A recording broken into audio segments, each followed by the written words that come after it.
carry y'all? Yes, sir. All right. Sounds good. Commissioner McCarty, next word. Yes, Your Honor, we'd like to call Lieutenant Cleaves. Lieutenant Cleaves, please.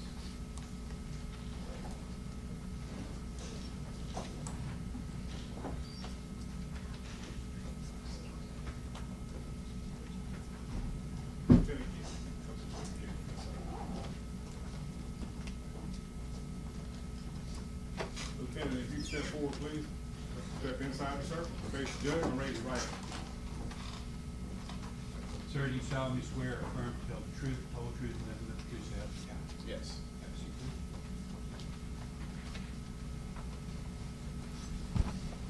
All right. Would you please state and spell your name? Carlos Cleaves, Carlos, C-A-R-L-U-S, Cleaves, C-L-E-A-V as in Victor, E-S. Do you have a particular rank? Yes, I'm a lieutenant with the Shelby County Sheriff's Jail Division. Well, you answered my next question, Lieutenant Cleaves.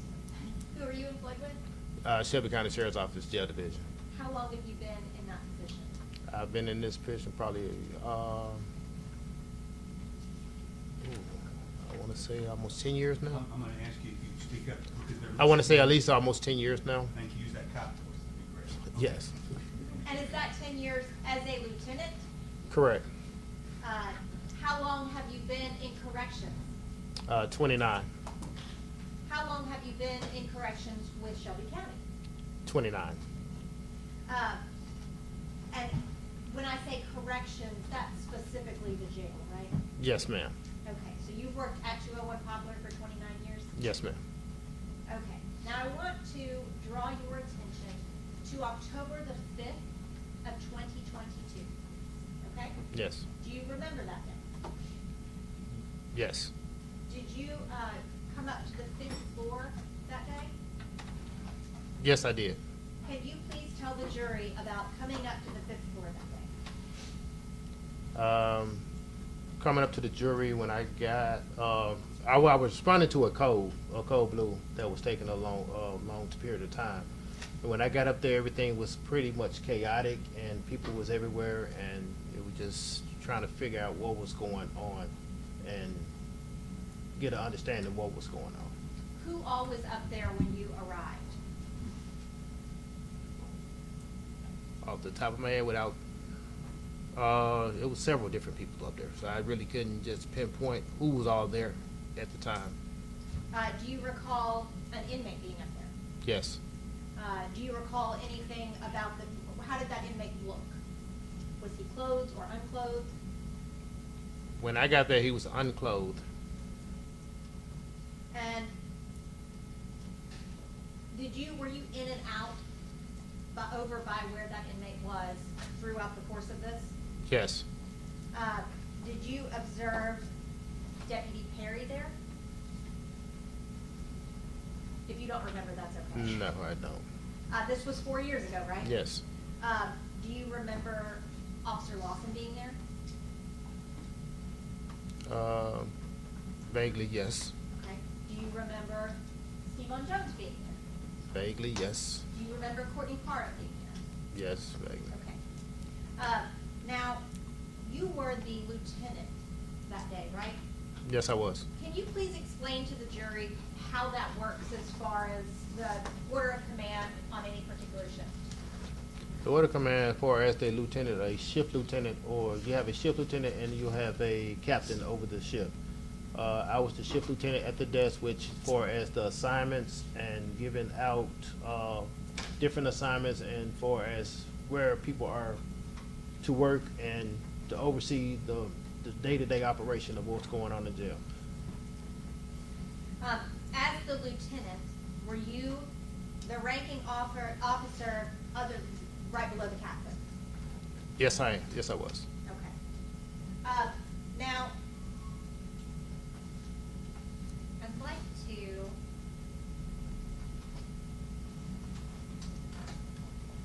ask you about what you saw happening with that inmate when you arrived. Do you recall? Would it help you to watch the video? It would. Okay.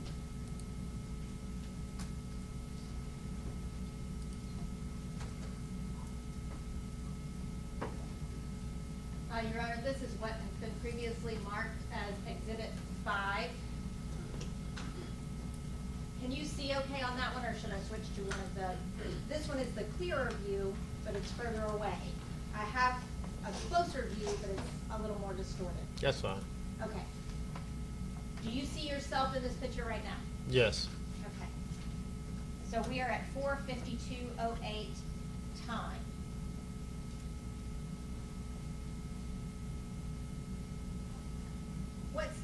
What do you see right there?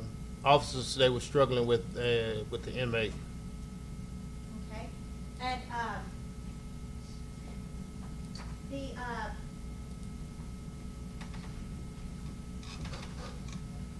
the gentleman that's standing, is that Courtney Parham, Yes.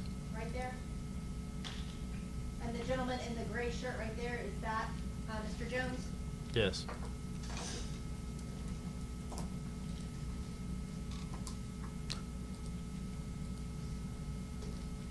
What are you doing here? Giving orders out, and because he was still struggling and refusing to let him to be handcuffed. Okay. Did you think that any additional restraints were necessary? Yes, I did. What type of restraint? Far as he needs to be in full restraints, which consists of handcuffs and leg irons. So I was requesting for some leg irons. Okay. Now, at this point, you walk away for a minute, right? Yes. Now, like I said, you were in and out. Why were you in and out? Because it was so chaotic and there was a lot of different things going on at the time. So I'm looking for as well, just really trying to get an understanding of what was going on, because I came in on the back end of it, and I'm also noticing that he was struggling. So I go in and tell him to bring me some leg irons so that he could have leg irons put on. Did you notice the deputies reacting to the spray? They was bearing on. They was coughing, but they were still holding on. Okay. So they were affected, but they were Yes, they still was trying to do their jobs? correct. And could you sense the spray when you arrived? I could. Okay, and that you just flashed into the camera again, right? Yes. Now, at this point in time, Mr. Parham has his knee on Mr. Freeman in a restraint maneuver, right? It appears, yes. And you observed that, right? Correct.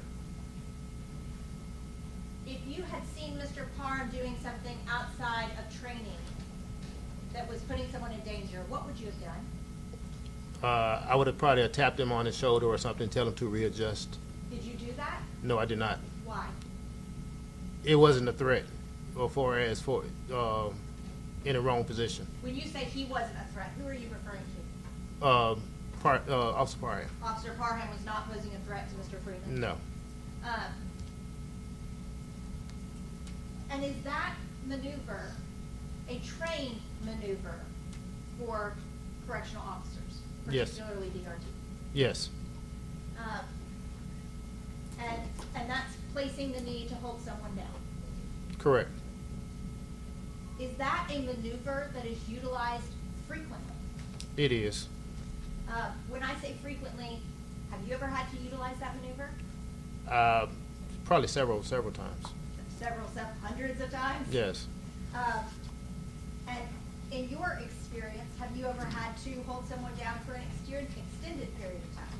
I have. In your experience, has anyone that you did that to ever passed away from it? No. And that was after hundreds of times? Correct. Now, one of the things that y'all are also trained is that someone should constantly be Check observing. to the leading. Please don't leave this. Yes, Your Honor, but, this is a predicate. Part of your training is for constant observation. I want to note right now, you can see yourself in the screen, right there.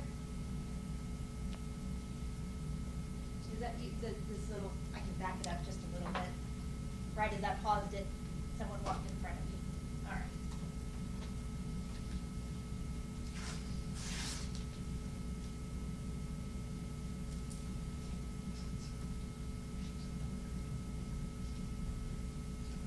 Okay, is that you right there? Yes. You observed Mr. Parham with his knee on Mr. Freeman, right? Correct. After Mr. Jones had gotten up. Correct. What would you have done if you believed that Mr. Freeman was a danger at this point? If he was in any type of danger, we probably would have went ahead and started CPR or any type of medical. Try to get him a medical assistance at the time, which we did. But Eventually? yes, At this point, did you believe he was a danger? no, it was not in distress. At this point, were you observing him? I was. At this point, were other officers observing him? The officers that were there, yes, they were making sure he was okay. And throughout what you saw, was Mr. Parham monitoring him as well? Yes. As part of your training, are you trained to get some sort of cover for a naked inmate? Yes, because you don't want the inmate to be exposed or, expose their full, body, naked body. Would you ever risk someone's life for that training? No. If you felt as though someone's life was in danger, would you order the coats? Or would you just start medical attention? I would have started medical attention if it was a threat that he was in distress. And is that the training across the corrections officers? That should be for every correction officer. As a corrections officer, do you have a duty to intervene if you see someone placing another person in danger? I do. Do all of the officers that have been back and forth in and out of this video have that same obligation? They're supposed to, yes. Have you seen anyone who indicated concern that Mr. Freeman was not okay? No, I did not. Did you intervene? I didn't intervene because I didn't want to, take anybody away that something might happen or he might start doing something else. So you don't reposition yourself, or you don't put or give the inmate an opportunity to start doing something else. So everybody needs to hold their position. If it was something that I need to intervene in, or I would have. And if you felt like Mr. Freeman was in danger, you would have? Yes. Now here, you just said everyone needed to hold their position. Is that in every circumstance, or is that something that you gauge case by case? Case by case. In this particular situation, did you feel as though it was important to hold position? As far as everything that was going on, yes. On the 5th floor, you talked about the chaos going on. How would you describe kind of the atmosphere on the 5th floor? The 5th floor, it was, like I said, I was still trying to get an understanding because I came in on the back end of it. So I'm still not discombobulated, but just trying to understand what was going on. I'm seeing an inmate down, officers coughing, people choking, throwing up everywhere. It was just chaotic. It was just people all over the place. Was there still tension up on the 5th floor? It was.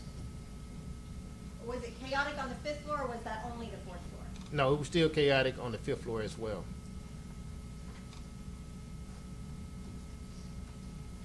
At some point, Officer Lawson went and got the medical chair. Do you remember seeing that on the video? Yes. What does that tell you, that someone went and got a medical chair, about the condition of the person involved? Just because you get the medical chair doesn't mean that his condition is to transport or to get the inmate down to medical. Would you get the medical chair if someone wasn't breathing? No. What would you do if someone wasn't breathing? I mean, if he's not breathing, you should immediately start CPR or get down and try to medical aid. Does getting the chair indicate that when Officer Lawson went to Object to the leading. What does Officer Lawson going to get the chair tell you about the circumstance? That we'll get ready to transport and move this inmate down to second floor medical support treatment. Does it give you any sort of indication about his status? No. Does it indicate to you the severity of the situation in any way? That it was medical chair instead of CPR? Say that again. Say that one more time.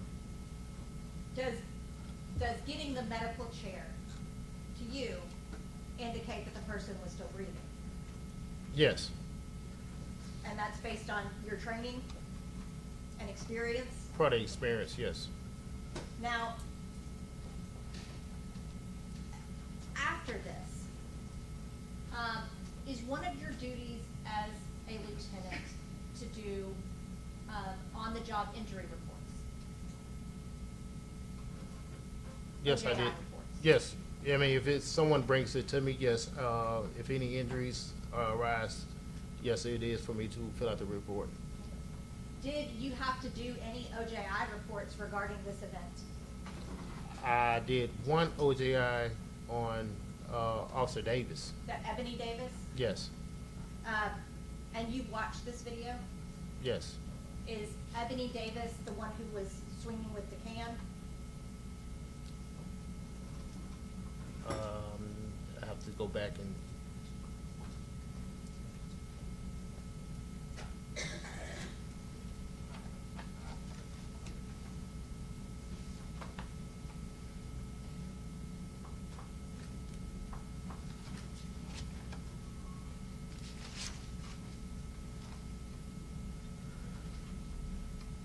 Okay.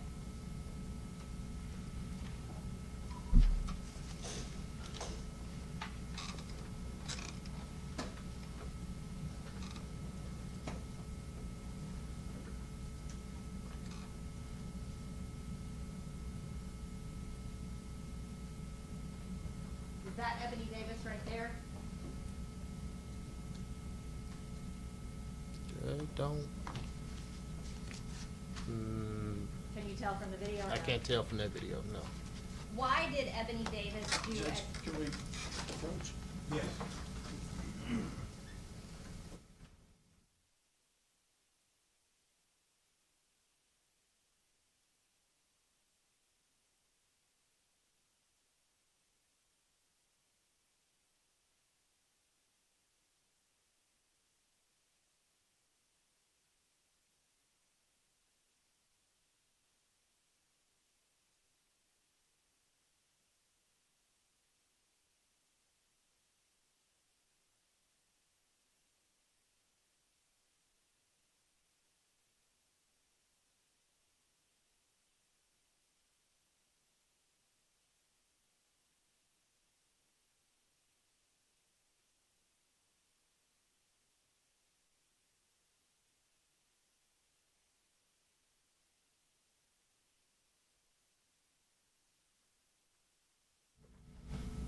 Lieutenant Cleves, can you describe what Ebony Davis's injuries looked like?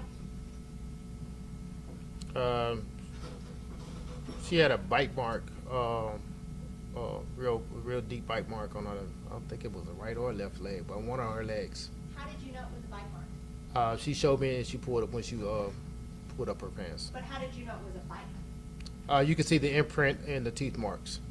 That's all I have. Sure. Any questions? State. Yes, sir, Judge. And I'd like the video to be brought out, TV to be brought out. All right. We need to bring that TV out. We're just gonna bring it out. Turn the lights up.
first thing I'd like to talk to you about today is just a little bit of background information.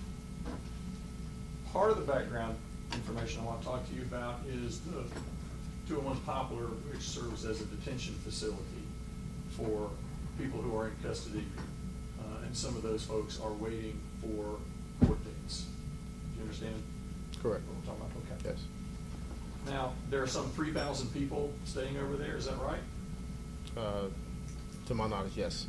And the people who are there are a mixture. Some folks have really high bonds because they committed violent crimes or are alleged to have committed violent crimes, but they haven't been convicted. But some of those folks are there because their bonds are really high. Is that right?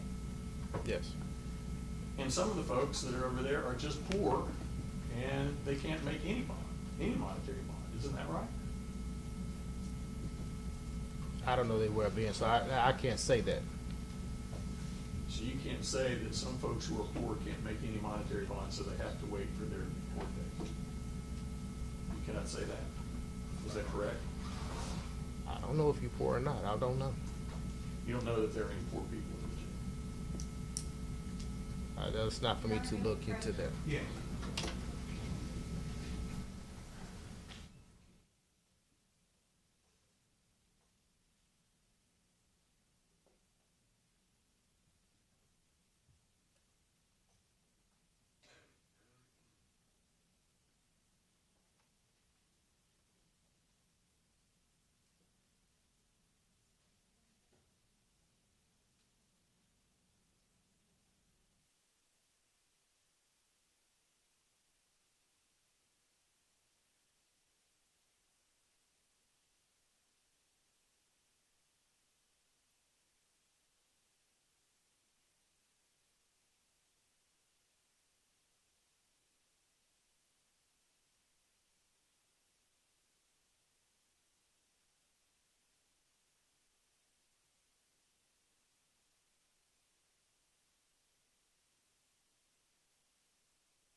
Lieutenant Cleaves, I want to talk to you also, as far as background information, about the way correctional officers with the Shelby County Sheriff's Office are trained. You understand my topic? Yes. Now, are you aware that the Shelby County Sheriff's Office has a use of force policy? Yes.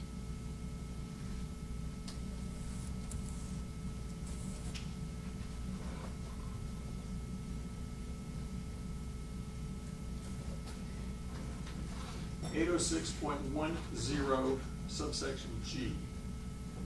Employees are trained to use physical force such as control techniques, compliance holds, and/or chemical agents to achieve compliance. That's in your use of force policy, correct? Correct.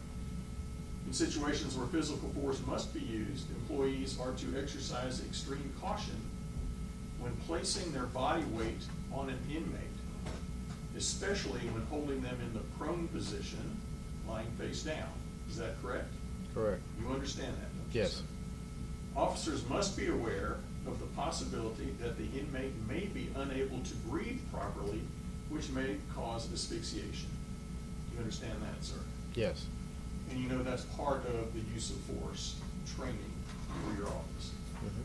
It's in the policy, is that correct? Yes. And you're trained on it. Yes. You've been with the sheriff's office for 10 years. Trained on that every year, aren't you?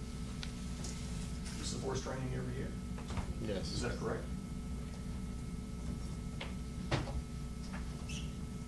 806.07, subsection N. Inmates may not be placed face down in a prone position while in restraints because of the possibility that they may be unable to breathe properly and asphyxiate, deprive a person of oxygen, usually leading to unconsciousness or death. You understand that's part of your policy, right? Yes. In restraints, that would mean handcuffs. Would that be a restraint, placed in restraints? Yes. Shackles on the legs, that's a restraint as well. Yes. Correct. If an inmate must be placed face down in a prone position, once again, that's laying on your stomach, right? If the inmate's laying on his or her stomach, in a prone position, he or she must be observed continuously by security staff. Is that part of your training as well? Yes. That's part of your use of force policy. And we're not talking about just watching them as if you're just looking, you're supposed to be observing them, right? You're not supposed to be just like watching, taking pictures and just enjoying the view. You're supposed to be observing them to see how they're doing, right? Is that a yes, sir? Yes. Okay. 806.07 N continues, employees must exercise great caution when placing their body weight on an inmate in the face down position and must ensure that the inmate is able to breathe effectively. Must ensure that the inmate is able to breathe effectively, right? That's part of your policy. Correct. Because these folks are in your care when they're staying with the sheriff's office, right? Yes. You have a responsibility to take care of them. Is that right? Correct. Must ensure that the inmate is able to breathe effectively. That's part of taking care of the people that are in your care, custody, and control, correct? Yes. Once staff has gained control and the inmate is compliant, this position must be changed as soon as possible. Right? That's part of your policy. Is that right? Yes, it is. Okay. Sorry to interrupt, which number is that, Mr. Plum? 806.07 N, and it's the second part of it.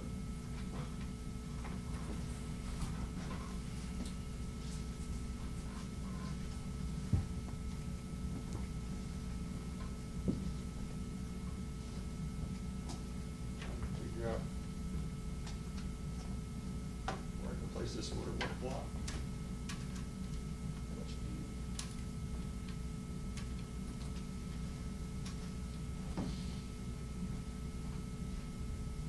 Now I'm blocking it's here.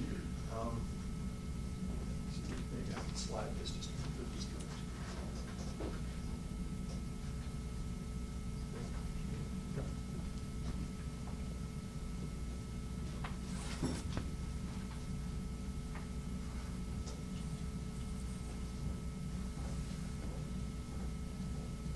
You have been involved in situations where an inmate needed to be taken into, be placed under control, is that correct? Yes, I have. And if someone is standing, if an inmate is standing up and is not doing as directed by correctional officers, then the correctional officers have a responsibility to put them under control. Is Yes. that right?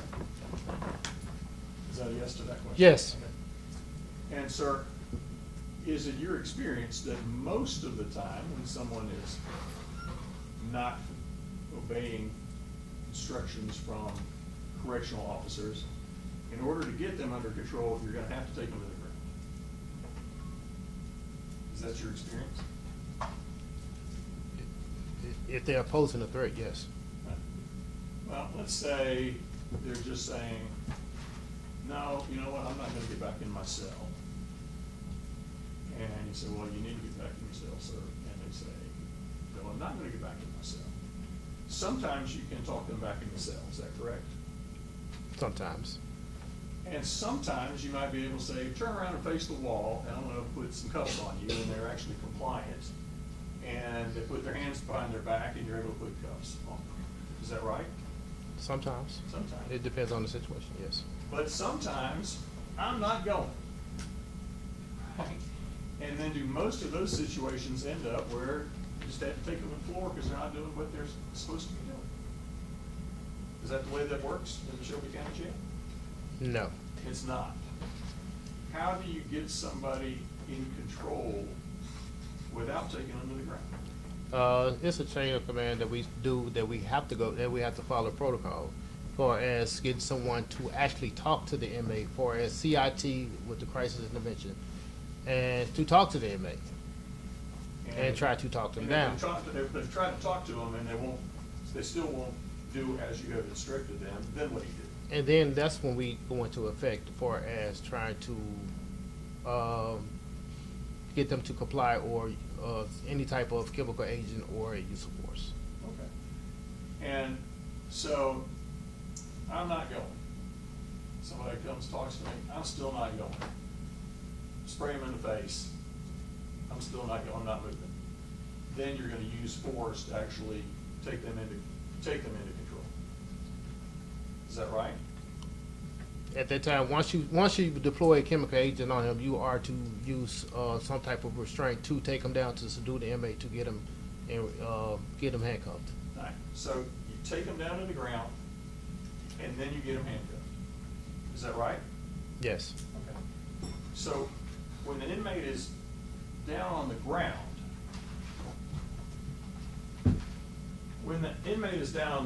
then as soon as you got them down on the ground, the first move that correctional officers are supposed to do is to get them handcuffed. Is that right?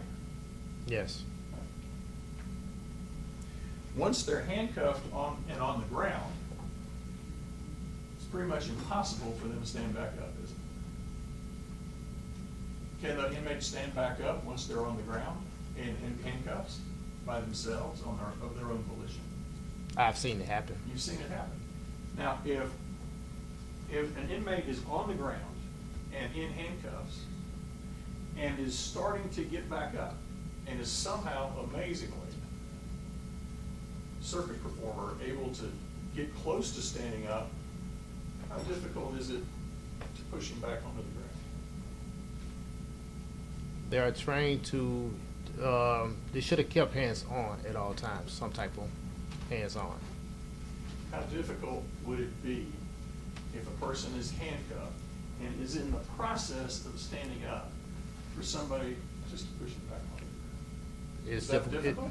It's difficult to say, because, I mean, every situation is different. Okay. Person can't use their hands to steady themselves, correct? Because they're handcuffed behind their back. Is that correct? It's possible. Well, it's possible. If their hands are behind their back, they can't even move them but about 3 to 5 inches at the most. Isn't that right? I mean, that's right. That's right. That's right. And so if I'm trying to balance with my hands behind my back as I'm getting off the floor, is it fair to say that I'm not as well balanced as if I'm putting my hand on a wall in order to help myself stand up? Is that fair to say? Yes. I'm also not able to use my hands out to the side in order to help myself balance as I'm standing up because my hands are cupped behind my back. Is that right? You're gonna make me touch. Yes.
person would be able to stand up on their own without any assistance.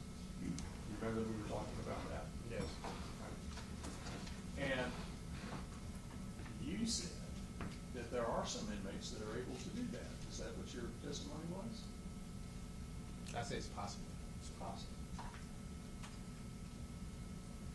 You said that you had done this, well, you didn't say specifically. So let me rephrase that question. How many times have you ever seen in your 10 years an inmate who was in a prone position with their hands cuffed behind their back, who without any assistance from anybody was able to stand up? How many times? Have you ever seen that, sir? I can't recall. I've seen inmates actually run with handcuffs on. But I'm talking about how many folks were able to get off of the floor from being in a prone position with their hands cuffed behind their back and rose to a standing position without any assistance. I can't, number of Have you ever seen times. that? I have seen it, and I've seen inmates get up, and I've seen inmates snatch away and run from people with handcuffs on. Well, I'm just talking about getting up right now. You're saying you've seen an inmate Get get up up. off the ground. Correct. Would you be able to get up off the ground with your handcuffed behind your back? It depends. I can't say me. If we had this I other can't say me. sheriff's officer here handcuffed you right now, would you be I able to get can't up? say me.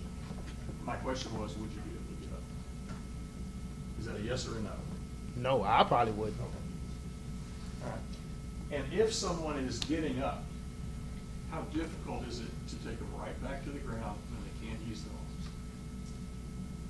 arms? It's possible. You could take them down. That would be a pretty easy task for any Shelby County Sheriff's Correctional Officer, is that right? Should be. Yes.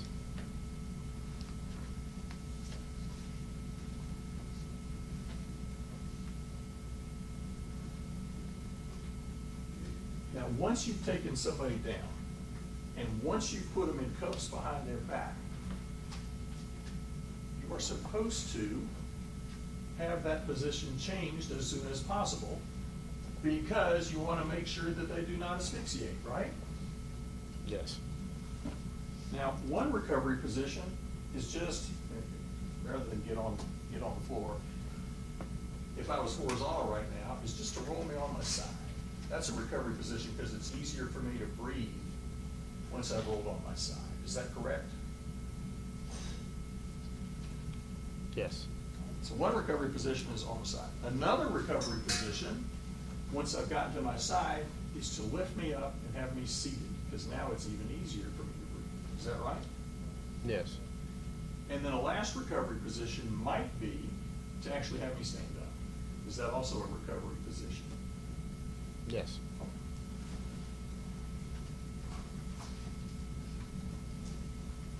Now, I'm gonna switch gears for just a minute.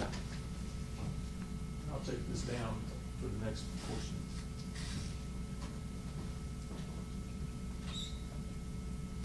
After Gershun Freeman died, you yourself, Lieutenant Cleaves, never gave an interview to Internal Affairs with the Shelby County Sheriff's Office, did you? No. You yourself never gave an interview to the Tennessee Bureau of Investigation, did you? No.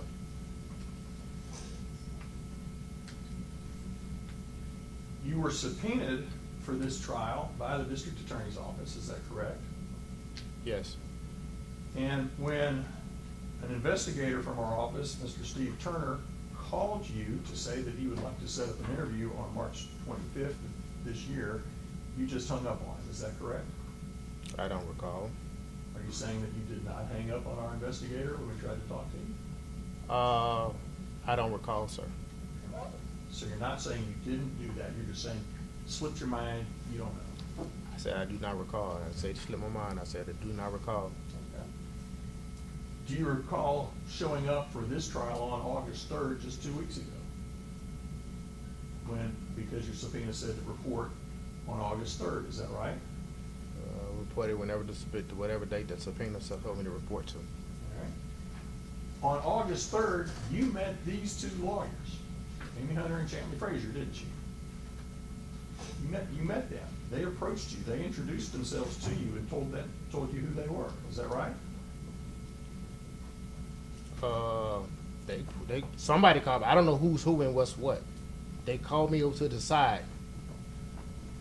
And when they introduced themselves and they told me, and I said, okay, you need to talk to the county attorney, to Deputy Fetzer. And that's what all I said. This is less than 2 weeks ago.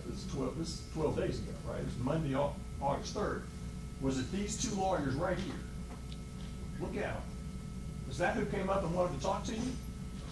I'm assuming, because I didn't know who I was you supposed don't to talk recognize to. these I people? recognized them, but Right, they're both talking at the same time. Let's take them one at a time. I'm gonna let you answer the question first, sir, and then he can answer the I mean, I saw them, and they pulled me to the side. I didn't know who they working for. Did they tell you who they worked for? No. They didn't tell you who they worked for. And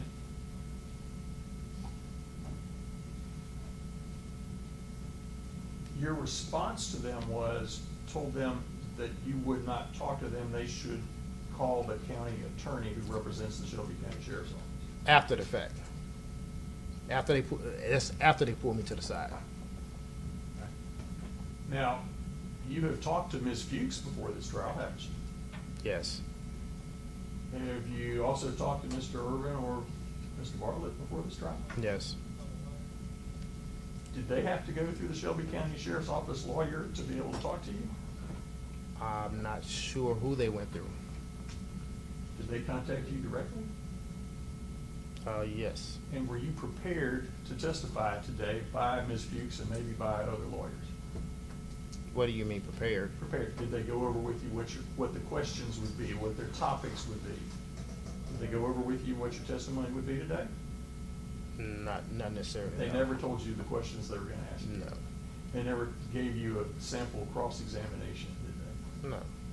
Even as recently as 9:30 this morning, sitting in a room outside this court? We had a discussion, that's it. What were you discussing? I mean, we were just talking. Were you talking about the case? What do you mean? Were you talking about the events of October 5th, 2022? They was telling me that I was about to come up and didn't know, and we were just talking. Were you talking about your recollections of October 5th of 2022? Oh, yes. And did they tell you some of the questions that they would have for you? I don't recall that. Did they tell you any questions that I might be about to ask? No.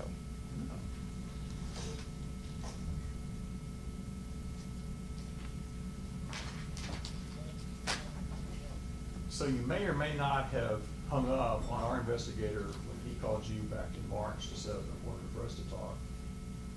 And you specifically told these two lawyers from our office that you would not talk to them unless we went through the county attorney. Is that right?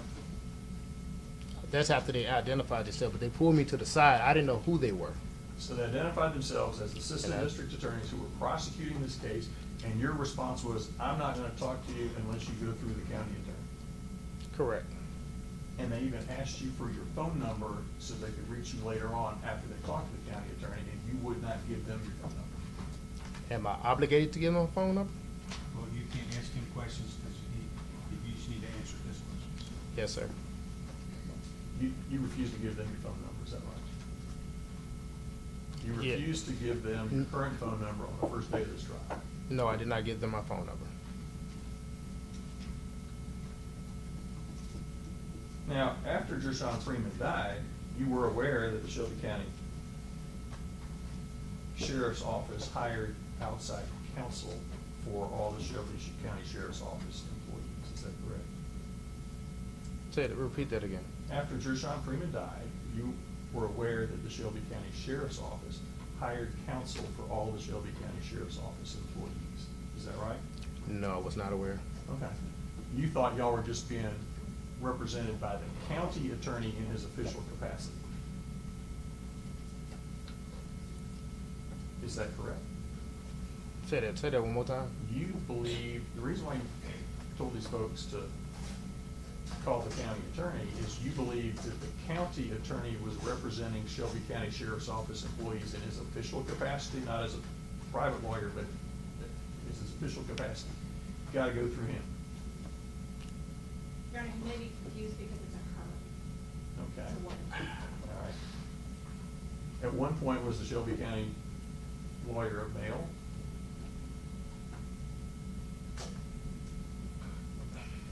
Trying to see how, No matter what the gender, at any point during 2022 to 2026, right? The Shelby County Sheriff's Office employees were told to route any inquiries through that lawyer so that that lawyer could represent you and the other Shelby County Sheriff's Office employees, and to not talk to us without having us go through that. Is that correct? Objection, Your Honor, may we approach? Yeah.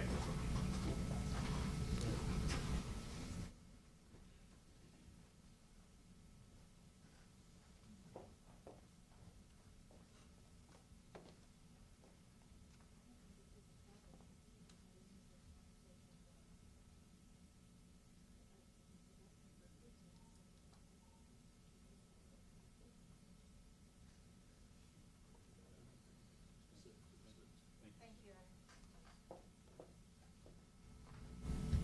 Honor. Sir, were you told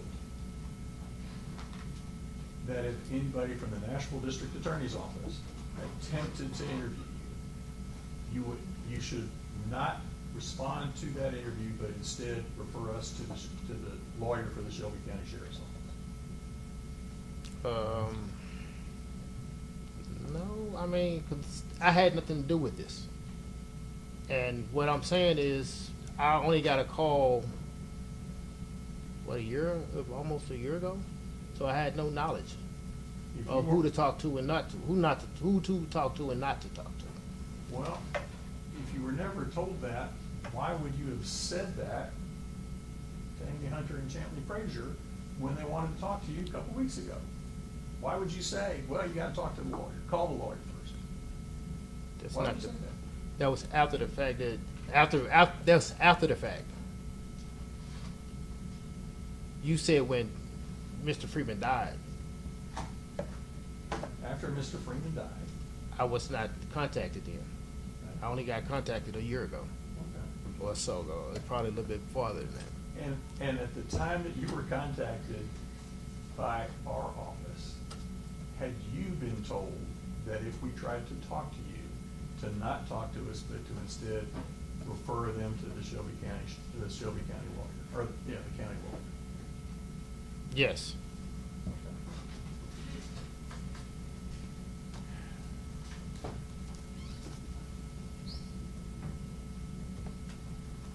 Are you aware that the Shelby County Sheriff's Office would not even give us their use of force policy? We had to do that through the Freedom of Information Act. Were you aware of that? No. If you weren't, that's fine. That's all right. See if the video up.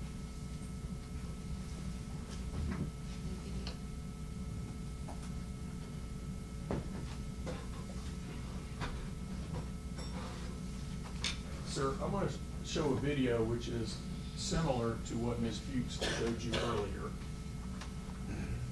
It starts at the beginning on the 5th floor and then goes on for a period of roughly 6 to 7 minutes. And first of all, I would like for you to identify yourself the first time and every time that you see yourself, and then we're gonna go back and you can narrate. But first, this time through, I just want you to identify yourself when you see yourself on the screen.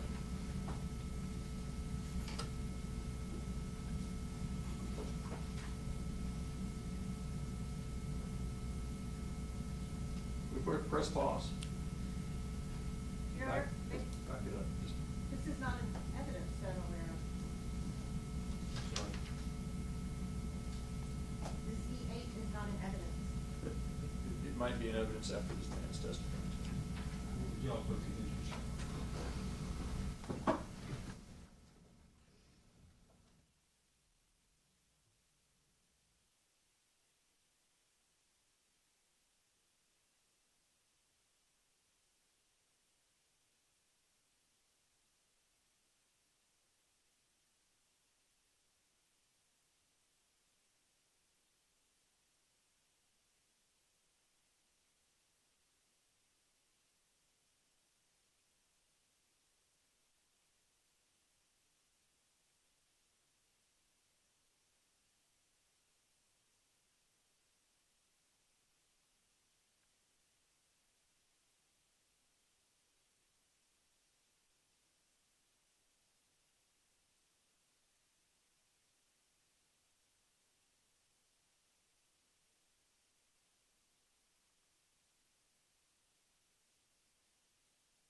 Sorry about these bids conferences, but I'd rather do that than send y'all out and send you back in, so. But if you need to exercise, we can start doing it. Okay. You may continue to play. One second. Keep it on pause. All right. Thompson, step up.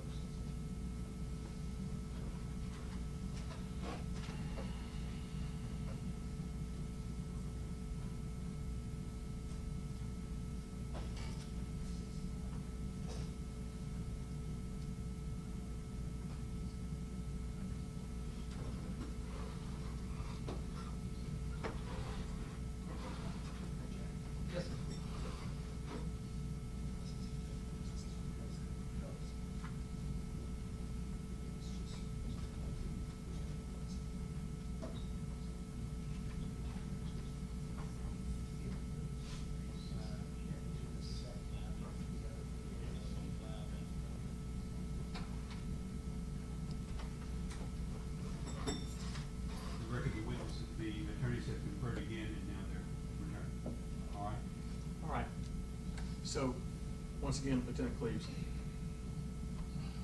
as we play this through the first time, I just want you to identify yourself and others as they appear on the video and be able to say, if you know, who the person is with whatever color halo has been drawn on their head. Okay, let's play this. I'll ask you to pause it just a second.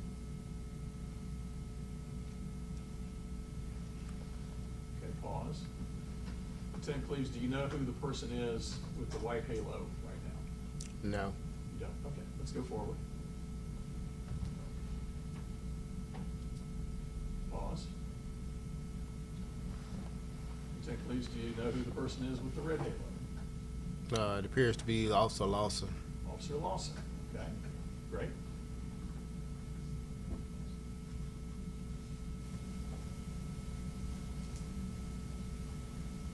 That's-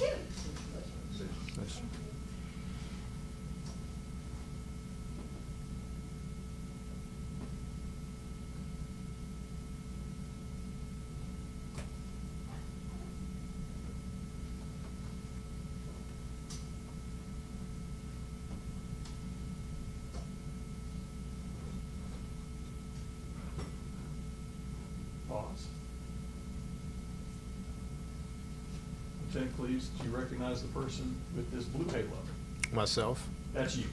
Yes. All right. So at approximately the 41-second mark, you have arrived on the scene on the 5th floor. Go ahead. Let me ask this, when you say blue halo, it's the far right photograph, far right video. It's hard to see that. Okay.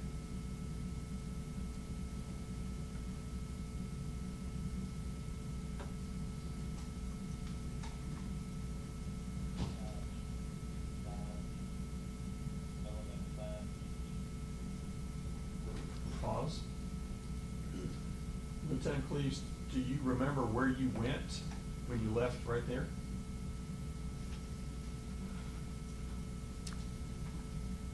If I went that way, probably went to the 5th floor landing, probably requesting for the shackles. You would have been requesting the shackles, is that what you said? Yes. Okay, and so your best recollection at this point is that you left the area where Mr. Freeman was on the ground and had already had his handcuffs placed behind his back, and you would have walked to the landing, which means the area where the escalator is located, and you would have been requesting for someone to bring leg irons, shackles, Yes. up to the 5th floor. Is that the best of your recollection at this point, Mr. or Lieutenant Cleaves? Yes. Okay.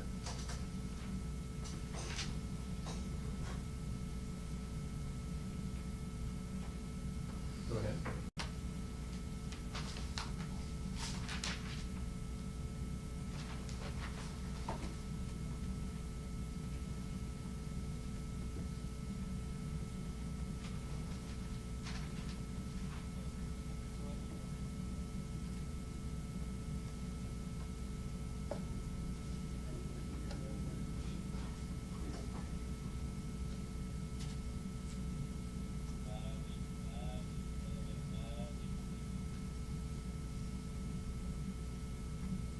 cause?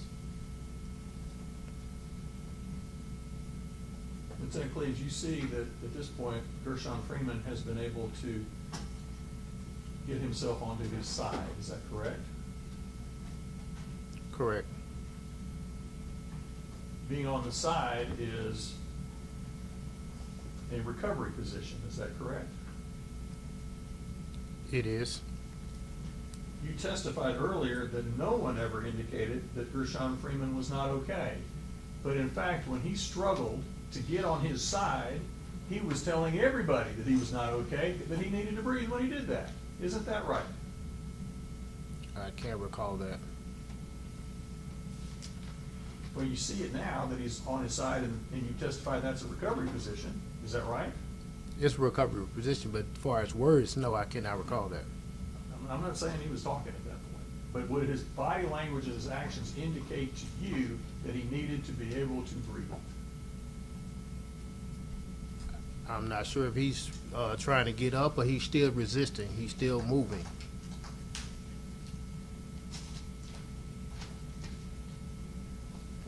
Would it be consistent with someone who's trying to breathe, sir? I can't say. I'm not sure. I mean, he's still resisting.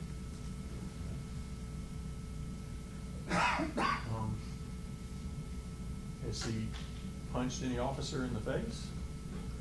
He's still able to kick, spit, or anything else. Do you see him kicking anyone in this video? If you play the video, I'm not sure. I can't say. I mean, No, I'm sorry, you really need to speak up. I mean, I can't say. I mean, I'm looking at the video, but he's still resisting. Mr. Freeman has been face down now for about 1 minute and 40 seconds. And we have not seen in this video any leg strikes by Mr. Freeman on anyone else. And his only movement is to try to position himself on his side. But you would classify that as resisting, is that right? Is that what you want this jury to believe? I mean, he's still moving. He's still resisting. So, at that point, he was still resisting. So any movement is resisting? No, he even if was it's not someone trying to compliant. save I'm their own sorry. life. Just say, he was answering, asking a question. Okay. So let's not talk at the same time. Yes, sir. You can ask your question again. So is it your testimony that any movement by an inmate you would classify as resisting, even if they were just trying to breathe? I wouldn't say, sir. All right. He's been down for 1 minute and 40 seconds now in a prone position with some folks putting pressure on his back, handcuffed in restraints, and yet for some reason during that last minute, they have not changed his position yet, have they? Say, repeat that. Put it to a. He's been in a prone position for roughly the last 1 minute 40 seconds. He's been handcuffed in a prone position for the last minute. And yet, they have not, or have they done anything to get him out of that prone position and into a recovery position at the time that he tries to move himself into a position where he can breathe?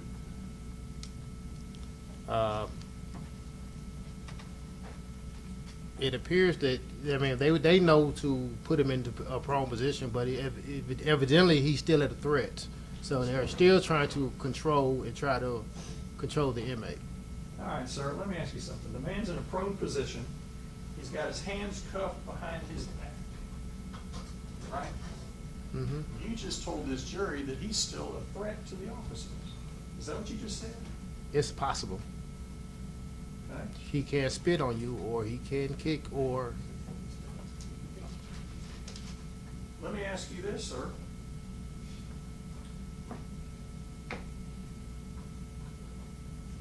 Who could he hurt once he's in a prone position with his hands cuffed behind his back? Who could he hurt? who can he hurt? Yeah, who He can hurt several people. can he hurt? It depends on how the situation goes. Who? if he's not fully restrained. If they roll him in a recovery position and he is able to breathe, who could he hurt?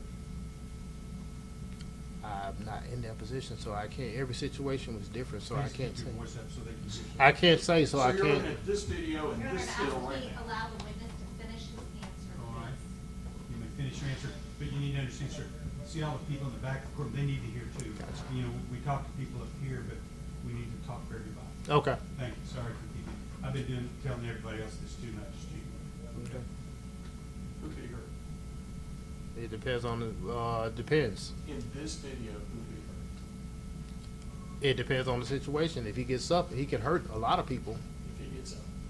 And we've already covered how easily it would be to put him back down if he was somehow amazingly able to get close to getting up. Is that correct?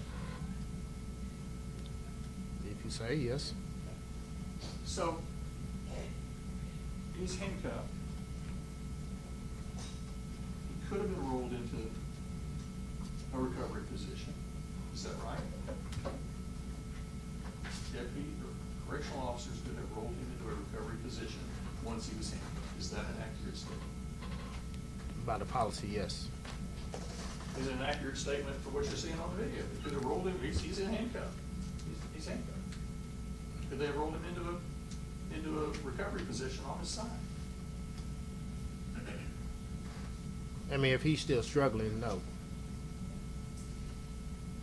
With handcuffs on.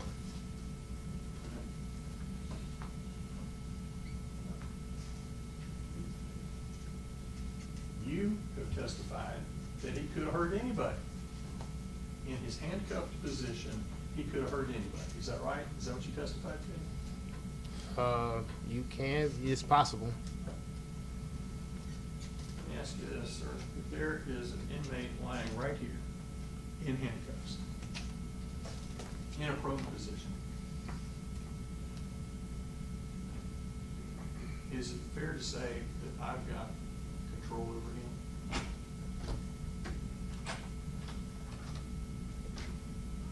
So, explain what he's trying to say. Do I have control over him? Can he do anything to keep me from rolling him over or rolling him back onto his front? If he rolls over, it's possible he can kick you in your groin or kick you in your leg or spit on you or anything. Well, let me ask you this. If he's laying down there in a prone position with his handcuffs behind his back, if I take 2 steps back, what can he do to me? You don't have control of the inmate. Well, he's in cuffs, he's on the ground. If he starts to get up, I can take 2 steps forward, push him back on the ground. Is that true? That's not within policy. You don't have control of the inmate. Can he hurt me if I've taken 2 steps back? You don't have control of the inmate. My question to you, sir, is could he hurt me if I take 2 By steps policy, back? you cannot do that. I mean, you cannot have control of the inmate. You have to stand with the inmate.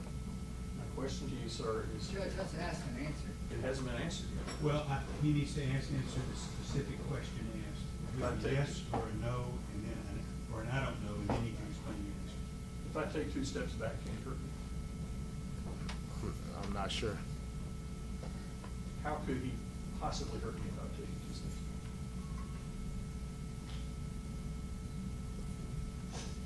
back? I don't know. I mean, I'm not, I don't know.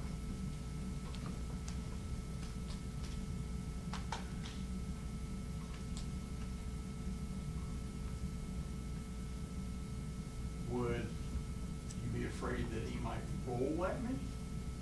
Do some sort of alligator roll over at me? Somehow threaten me that way? Is that what you'd be afraid of?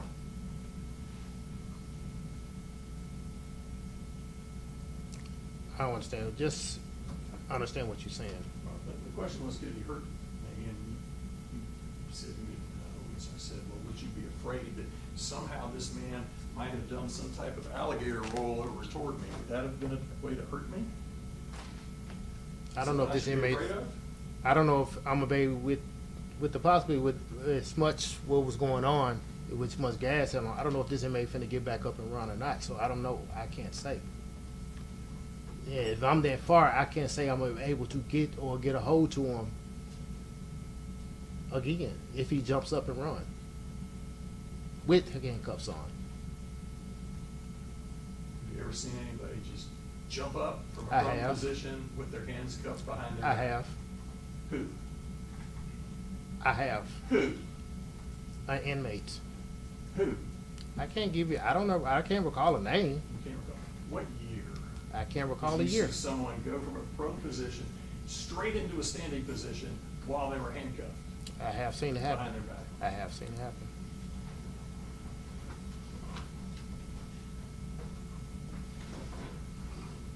But you can't say who, when, how, why. I can't give you a year or a date, but I have seen it happen. You asked me, have I seen it? I have seen it happen, yes.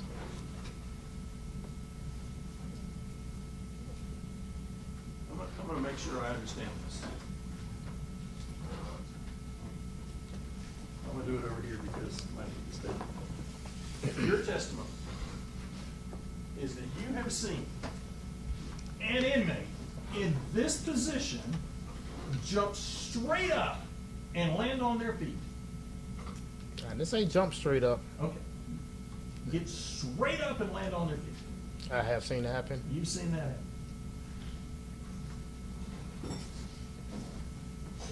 One time? I can't recall how many times. Several times? I've Have you seen- seen that several times? I've seen it quite a couple, few times. Couple, few, or several? A few times, yes. And in those instances, were there any corrections officers close enough to him to be able, as he was jumping up, just to put him right back down? No, they, like you said, they stepped back. And then, because the person was handcuffed, was it pretty easy to It was get pretty, them and put them back on the ground? they stepped back, so they wasn't close enough to get them back on the ground when it happened. So once they're up, though, they're still handcuffed behind the back, correct? Yes. And so if somehow this person was able to stand up, it would be pretty easy to put them back on the ground. Is that correct? Without a struggle, yes. But a struggle where the inmate couldn't use his arms, right? Is that correct?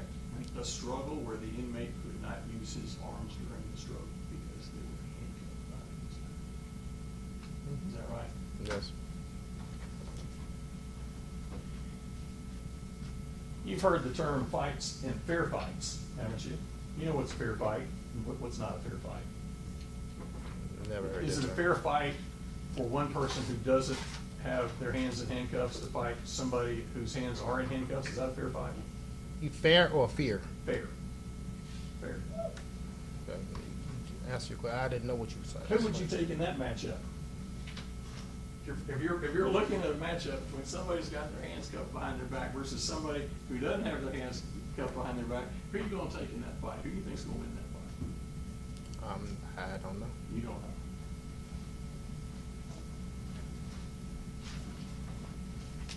All right, let's play on.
who the person in the purple halo is?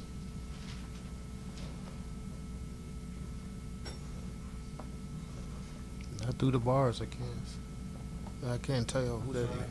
I can't tell who that is at this point, right now. Okay, let's back that up 20 seconds, please. Go back another 10 seconds. Okay. You don't know who the person in the purple halo is at this point, is that right? Not, I can't see through the bars, Okay. no. And you are about to return onto this because we can tell by this blue halo. And so if you could just let us know what you are doing right here.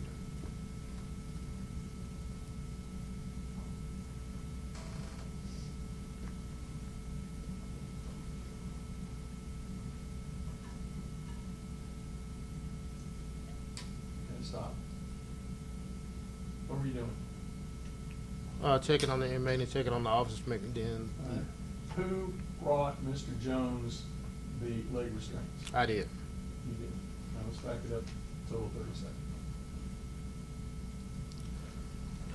seconds. Tell us when you appear with the leg restraints and hand those to Mr. Jones. And then, Right there, yes. the 3:15 mark. So Mr. Jones now has the leg restraints at the 3-minute, 15-second mark. Okay, play it forward.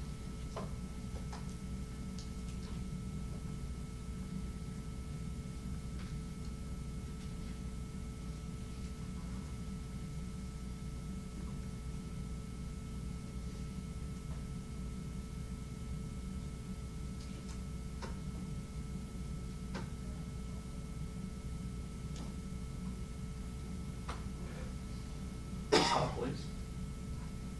So stop it. Okay, so you now watched Mr. Jones put the leg restraints on and drop the legs, is that right? Yes.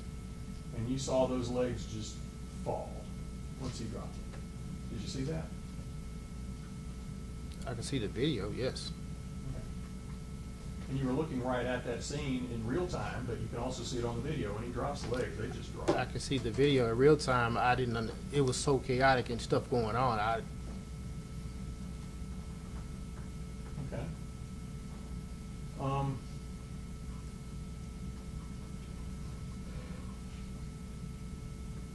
right, go forward.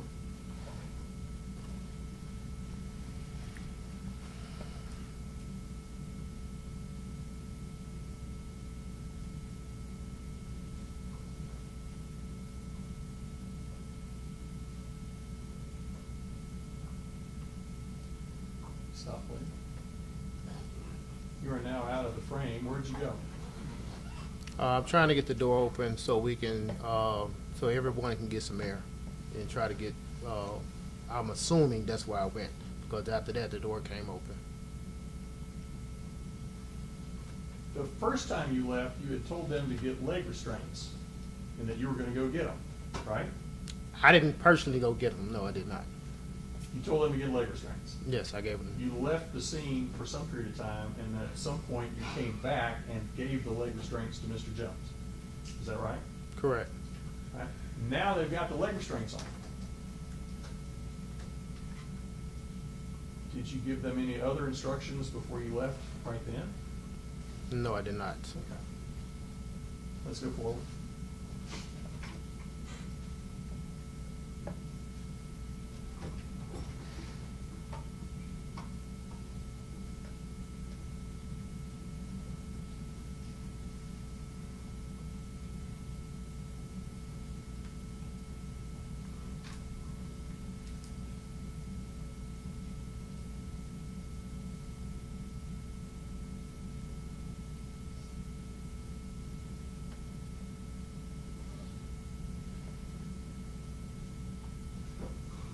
Do you know the person in light blue?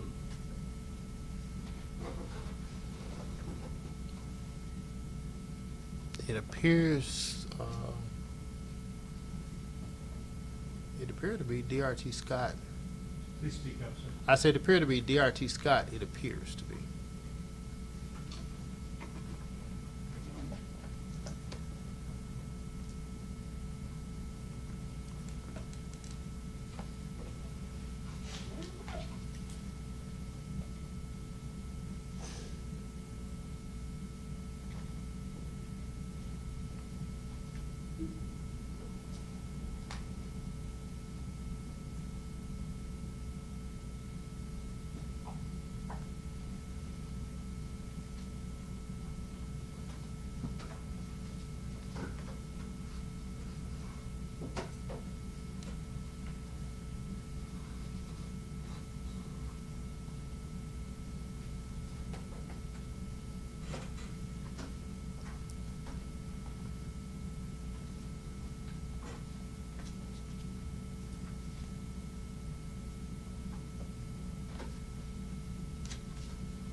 Lieutenant Cleaves, are you willing to admit that at least by the time Courtney Parham finally gets off of it, and they pick him up in the Roman crucifixion position, that it's pretty obvious that he's not okay? Are you willing to concede that? Say that one more time? Are you willing to concede that at least at the time that Courtney Parham gets off of his back, and that other jailers pick him up,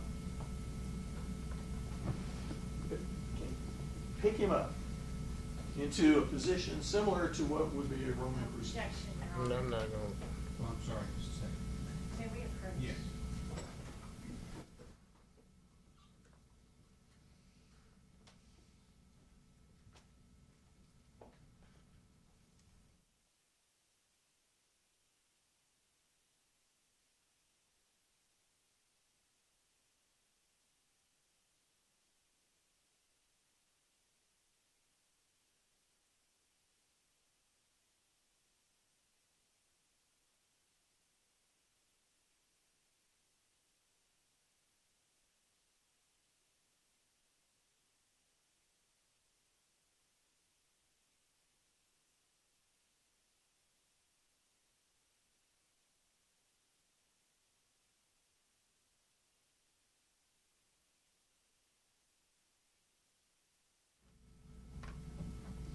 Are you willing to concede, sir, that at the time they have picked him off the floor with his hands cuffed behind his back,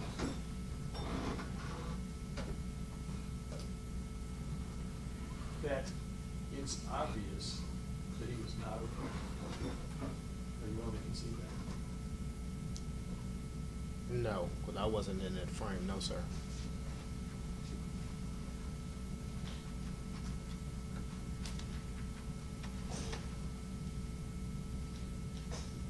OJI. Did you ever do an OJI, reporting an officer injury, on October 5th for Stevon Jones? Don't recall doing an OGI for him. Okay. For the jury, OJI stands for on the job injury. Okay, if we could play just the first roughly minute mark, minute 30 mark.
Okay, stop it.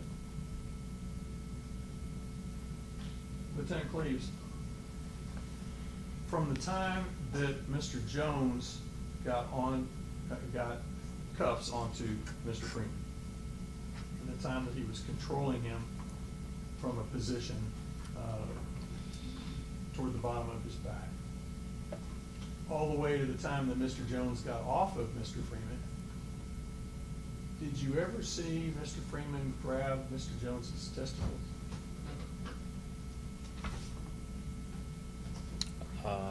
I don't understand. I mean, it was so much going on, so I really can't recall that. You don't recall ever seeing Mr. Freeman grab Mr. Jones's testicles? As you can see, I'm not in that frame, so I can't recall seeing that. You're going in and out. Did you ever hear Mr. Jones say? It was a lot going on. I heard a lot of different things, so I can't recall hearing any of it. Did you ever hear Mr. Jones claim that Mr. Freeman had grabbed his testicles? Say that one more time. Did you ever hear Mr. Jones say that Mr. Freeman had grabbed his testicles? The scene was so chaotic, I can't recall. It was a lot of people saying it, a lot of different things, so I can't recall seeing him That saying would have been that. something a little bit out of the ordinary that you might remember I if it had don't been said. recall. Is that true? I don't recall. All right. Do you recall whether or not Mr. Jones had to be taken by ambulance to the hospital at the end of this for any testicular injury? Not to my knowledge, I don't know. Do you know whether or not Mr. Jones had to stay in the hospital because of some testicular injury? Not to my knowledge. Do you have any knowledge of whether or not Mr. Jones still has both of his testicles? Do you have any knowledge of that? No, I don't. Do you have any knowledge about whether he might have lost one of his testicles? I don't know that.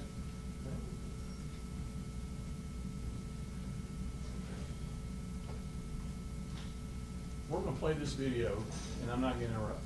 And you tell me, anytime that you see Mr. Jones exhibit any behavior of a man whose testicles have just been injured. All right, let's play.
Stop. Sir, because you did not interrupt that video playing, is it accurate to say that you never saw on this video Gershun Freeman grab Mr. Jones's testicles from this view? No, I got lost in the video. So you wanted me to interrupt and stop. You go back to the 5:11 mark, We only got to the 354 mark. but it was like five. It was go back when he jumped up. He readjusted himself, and they had to Talking push. about after he drops the leg irons? No, go Now? back. Is that what you're No, talking go about? back all the way back. All the way back. When Mr. Freeman adjusted himself. No, Or when Mr. Jones adjusted himself and jumped up as he got to one leg and got his. Let's see.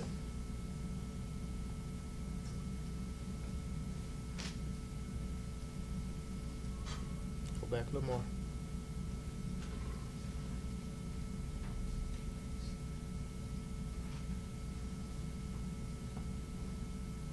When he puts his right, go back a little bit more.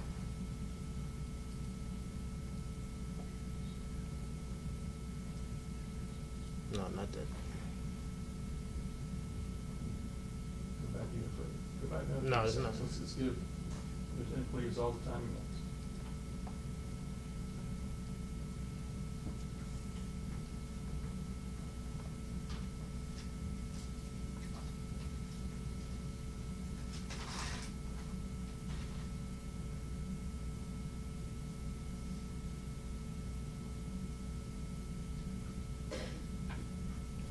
You see him jump up right then and there.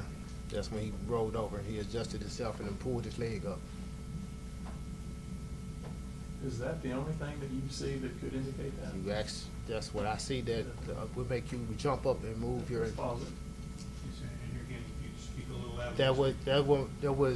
That what I assumed that he jumped up and got off of him and moved his, testicles. Mr. Freeman at that point has rolled to his side. And it appeared to me that he grabbed somebody and Jones adjusted himself. So he rolled to his side, which would have caused his body to partially roll. And if you're seated on the back of somebody when the body partially rolls, don't you need to get back into a more of a weighted position at that point?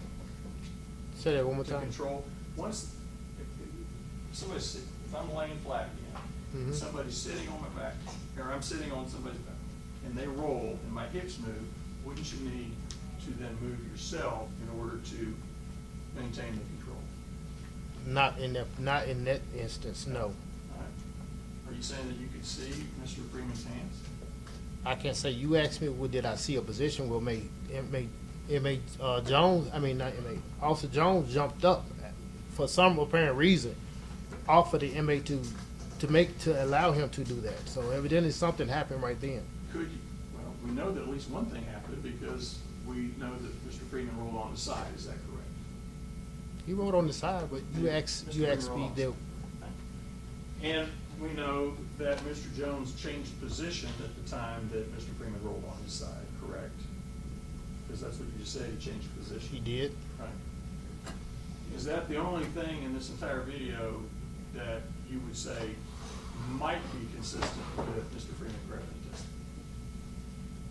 testicles? Yes. But Mr. Freeman's hands were handcuffed at the time. Is that right? But your hands are still free. Are they free or they can move 3 to 5 inches? His body posture was right there at his hands. All right. But do you see Mr. Jones impaired roll off of Mr. Freeman? Do you see that? Or do you just see him change position? I seen him raise off of him and change his position. Change position. Do you see Mr. Jones grab himself the way any man would who had just had an injury to their testicles? Did he grab himself at all? No, I see Officer Jones fighting, coughing, and still fighting through the spray and getting back on the inmate. All right. When he, after Mr. Parham gets on his back, he just resumes the straddle, doesn't he? He just resumes his position. Isn't that what he does? He regathered himself and went back. Yes. He So doesn't who get up. are you talking about? Talk about Mr. Jones. He regathered himself and then he went back to the position He until I didn't- brought the shackles. He didn't provide any self-care and maintenance by using his hands in his genital region, did he? Did you see that? In real time, I don't think you would do that. So someone who has just had their testicles injured is not going to reach down into their genital area. But that wouldn't happen. That's your testimony. I'm not saying that, but I'm just saying in real time, I can't recall how he was feeling at the time. And then when he gets off of Mr. Freeman, let's go forward to that.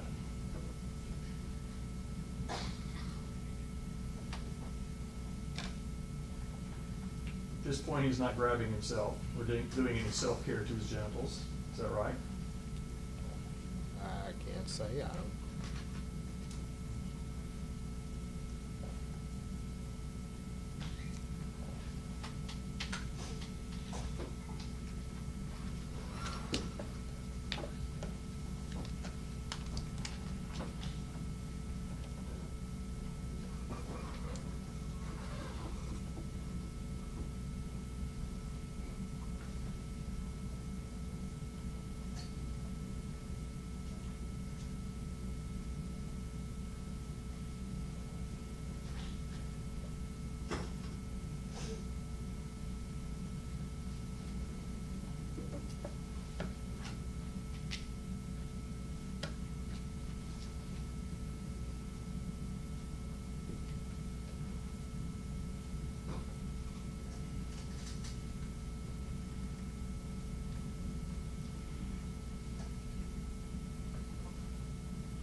he drops these legs, Mr. Jones is gonna stand up. And at that point, he will have been on his knees on a hard floor for several minutes. See him walk away? Do you see that, sir? I see him choking. Yeah. Do you see Mr. Jones walking away? I see him choking and walking. Do you see him moving his legs as he's walking after he'd gotten up off the hard floor? I see him choking and walking. Did you ever see him grab his genitals and do any type of self-care? Did you see that? Everybody's different. I see him choking and walking. Okay, now, sir, he's gonna ask you the question again. I want you to say yes or no, or I don't know, and Yes. then you can answer. So, would you ask Say that the again? question Go ahead. please, sir? Did you see him when he got up off of him, do any type of Yes, I self-care? seen him when he, no, I did not see him With self-care. regards to his genitals? What do you mean self-care? Did he grab his genitals in any way? Everybody does. Yes, I sir. don't know. Sir. I don't understand. I mean, Sir, he's gonna ask the question, you can say yes, no, or I don't know, and then you can explain. I don't know. You'd ask the question again, please. Once he got up off of Gershun Freeman, did you see him do any type of self-care for his genitals, for his testicles? I don't know. All right, so we can pause it.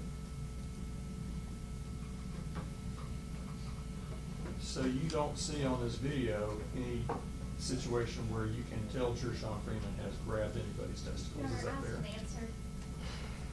I'll let him ask it one more time. Is that fair? You never saw it on this video, Mr. Freeman grab anybody's testicles, is that true? You said, did I personally see it? When you're watching this video, can you see on the video Gershun? No, I Freeman? cannot see on the video. You never saw Mr. Jones roll off of Mr. Freeman's back in some type of distress or pain because of any injury that might have been caused by Mr. Freeman, did you? You never saw that. Say that again. You never saw Mr. Jones roll off of Mr. Freeman's back in any type of pain or distress, did you? From my appearance at the mark that I showed you, yes, it did. You think he adjusted his stance, right? Something happened there. I'm You pretty never sure. saw him grab his. By the video, no, I did not. You never saw him use his hands to support his testicles, did you? No. That's pretty easy, all right. He never filed a CJI report Excuse because of me? any injury from this incident. Foul what? Objection to ask and answer. Well, I'll let him ask it one more time. He never filed a CJI report based on any injury in this situation, did he? I don't know what a CJI report is. So- OJI, I apologize, OJI Oh. report. He never filed an OJI report. Not, for any not injuries with me, like not to my knowledge. I don't know.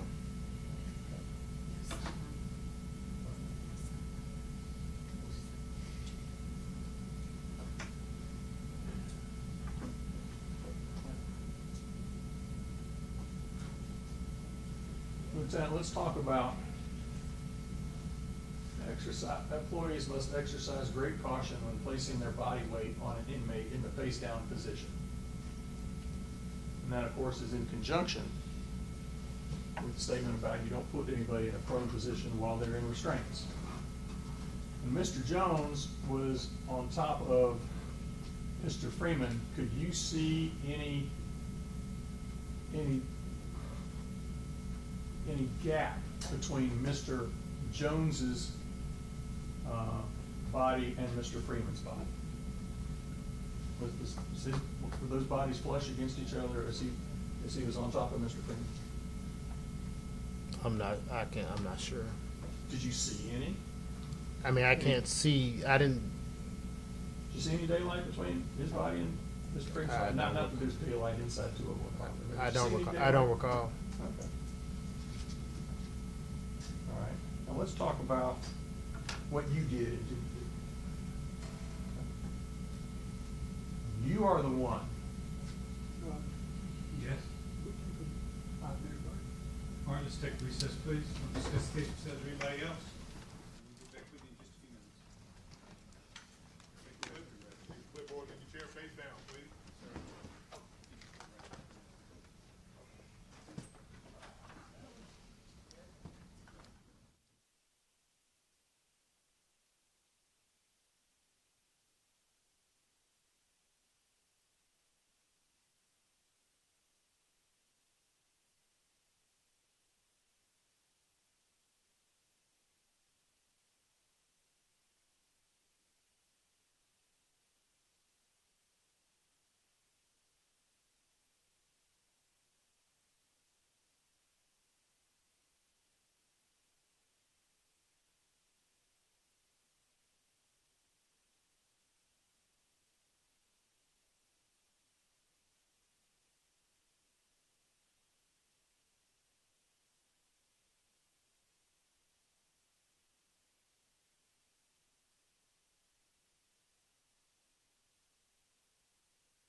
Lieutenant Cleaves, let's start with talking about what you did. Yes, sir.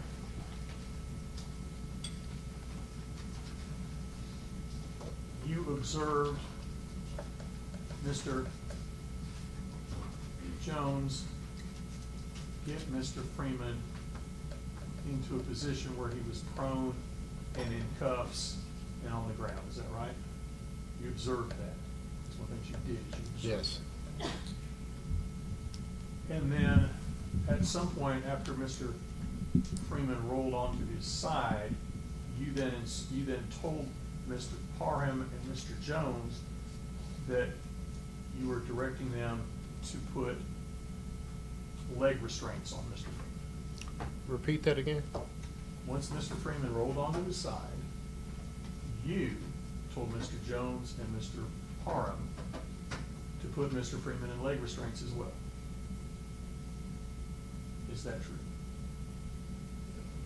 Say that one more time.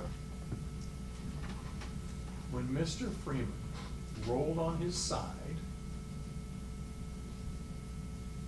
you directed Mr. Jones and Mr. Parham to additionally put leg restraints on him on top of the handcuffs that he had. Is that a true statement?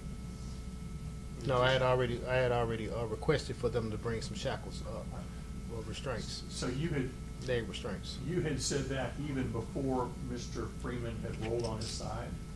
We were just waiting on the leg restraints. All right, how quickly after the handcuffs were placed did you give the instructions to get some leg restraints? I can't recall how. Now, let's start back at the beginning. Tell me when you think you made that comment.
Have we reached the point where you've given that instruction yet? I probably already given that instruction, because all we doing is waiting on the restraints to get there. So we just back it up about 30 seconds. It's probably at the beginning that, when I assessed the situation of what was So- going on. So you see the second cuff you applied there. at I the- probably already requested them to come up, or to get Even leg before the restraints. second handcuff has been applied, you've already made some radio contact with someone to bring up some leg restraints? Probably so.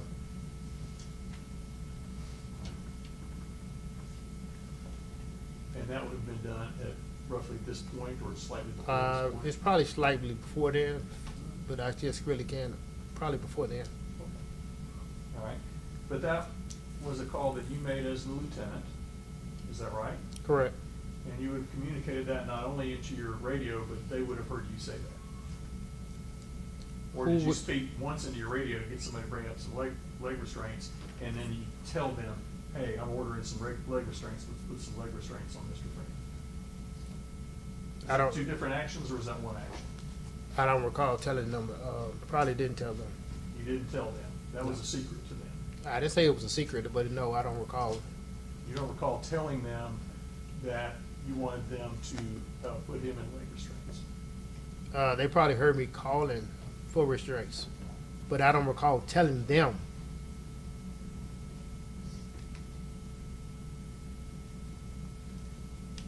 But in that situation, they may have overheard you call on your radio for someone to bring leg restraints to the fifth floor. Is that your testimony? I probably asked somebody around. I don't remember calling on the radio or calling around. So you may have told somebody with any of these circles, not the green or the yellow. I didn't say the circles. It's other people that said it on the landing as well. And so you may have told one of them, hey, go Yeah. get some leg restraints. I just want to make sure I know the. It's a lot. It's other people everywhere.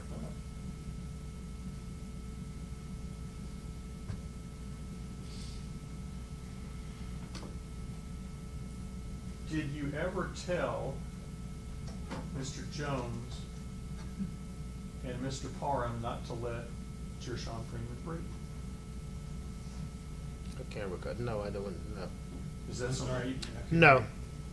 Is that something you would have ever told anybody?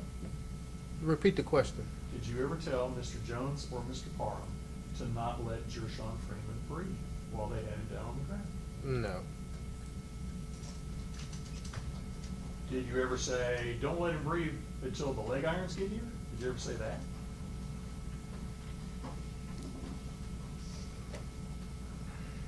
Is that Repeat. questions and Yes. facts that are not in evidence? Yeah. Repeat your question. I would expect that to be almost a rhetorical question. Yeah. The question is, did you ever tell Mr. Jones and Mr. Parham not to let him breathe until the leg irons arrived? No. If it's a And that rhetorical calls for a question- yes or no answer. No. If it's a rhetorical question, it's already in evidence. It's almost. I just We'll want to. allow the witness to say yes, no, or I don't know. No, I don't know. You don't know, or you didn't say? No. All right. Did you ever tell Mr. Jones or Mr. Parham not to put Gershun Freeman into a recovery position? No. Did you ever tell Mr. Jones or Mr. Parham to not get off of Gershun Freeman's back until the leg irons arrive? No. So y'all stay on his back until these leg irons arrive. No. If they had just stood up at that point, would it have been easy to get him under control and get the leg irons once the leg irons arrived? If they just let him breathe, they just stand back, he's cuffed, he's in a prone position. If they just let him breathe and stand close to him, but not sitting on top of him, would it have been easy to get the leg irons on him once the leg irons arrived? In a realistic incident, probably not. I mean, are you going to sit there and let me put legs on? I'm sorry, you can't ask me a No. question, sir. I mean, no. I cannot put leg. You cannot put leg irons on somebody that's being combative. If somebody's prone, with their hands cupped behind their back, they're flat on the floor, you've stepped off of him so that he can breathe. Maybe he's gotten into a recovery position, maybe he's rolled, he's on his back. Now it's time to put the leg irons on. How difficult is that?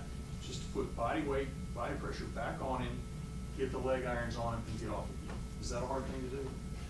Realistically, yes. Because why? I mean, because the inmate was still being combative. You've got 1, 2, 3, 4, 5 guards to just grapple a man who's handcuffed behind his back, just put body weight on him and put the leg irons on. You're saying that would have been a difficult thing to do? Probably would.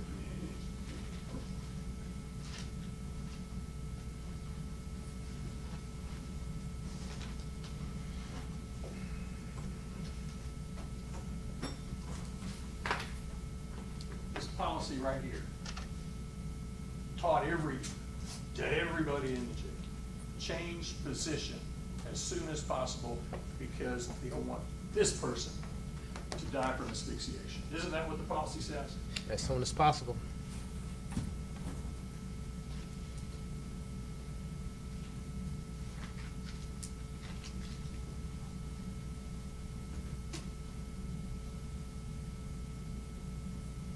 Let's play from right here to the time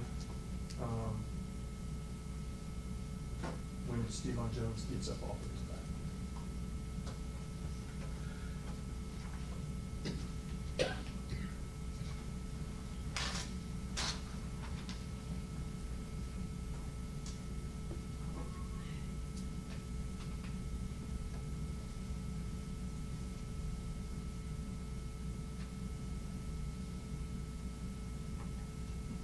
Let's stop it. Then Courtney Barnes.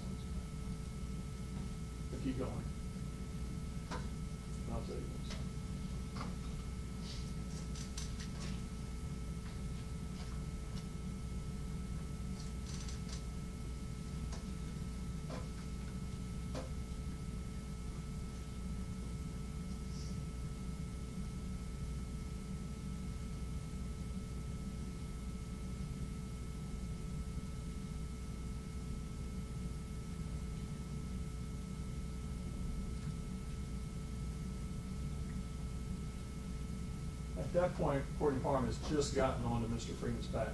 Prior to that, had you ever seen Stevon Jones move Gershun Freeman into a recovery position? No, he was still maintaining control.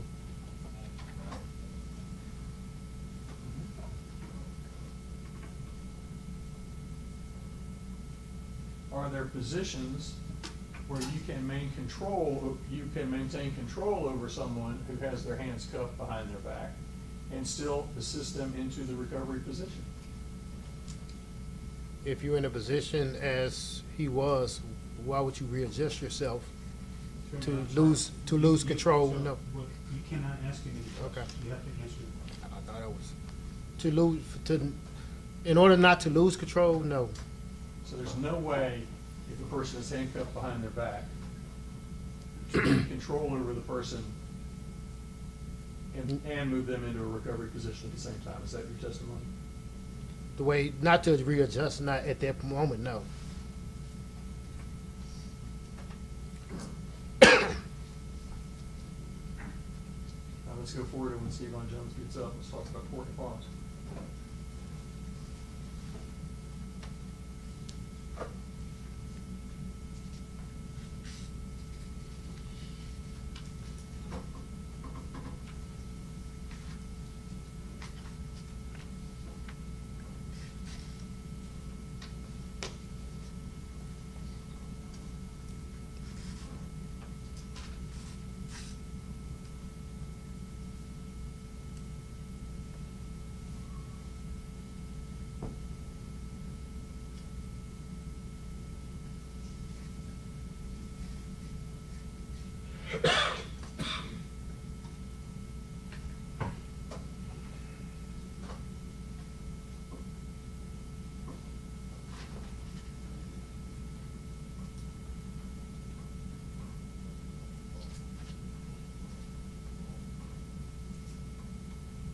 Lieutenant, are you seeing Mr. Freeman struggle in any way during this last minute or so? I do see him still moving. And do you classify those slight movements of head and foot as struggle?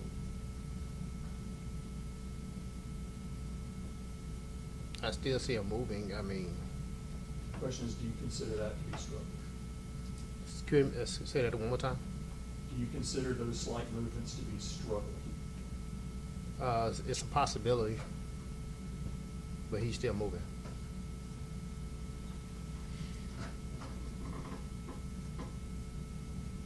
From this point forward, tell me if you see him move again.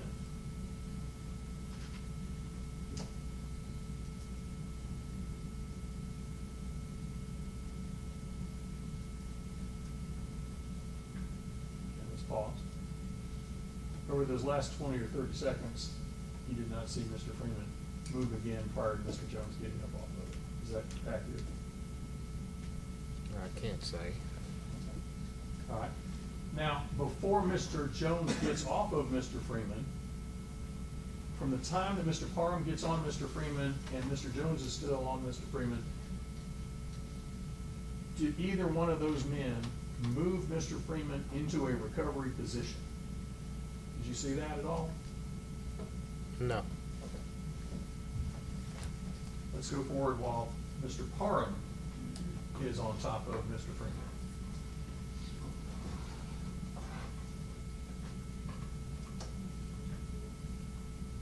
While Mr. Parham is on top of Mr. Freeman, tell me if you see Mr. Freeman struggling.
right, stop it.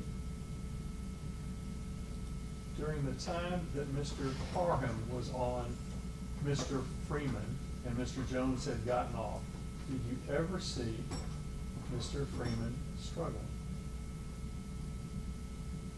By the video, no. Did you ever see Courtney Parham during that time move Gershun Freeman into a recovery position? Due to the situation, I don't know what, I have no knowledge of that. Right. During the time that he was on Mr. Freeman's back, and it was just him on Mr. Freeman's back. Mhm. He already said he never saw Mr. Freeman struggle during that period of time. Did you ever see Mr. Parham roll him onto his side? No, he did not.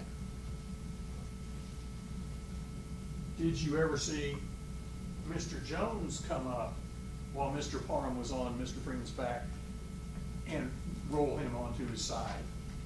No, you're on his back, but we're gonna roll him onto his side. Did he do any recovery once he got off of him? Did he move Mr. Freeman into a recovery position?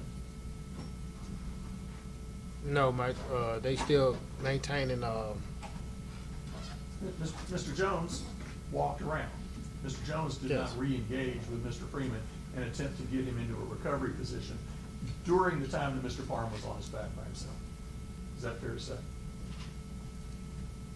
that's true, he maintained control. And all the corrections officers are trained in CPR, right? Yes. You never saw Mr. Jones or Mr. Parham perform CPR up to this point in the video, did you? He didn't appear to be in distress. All right, let's go forward.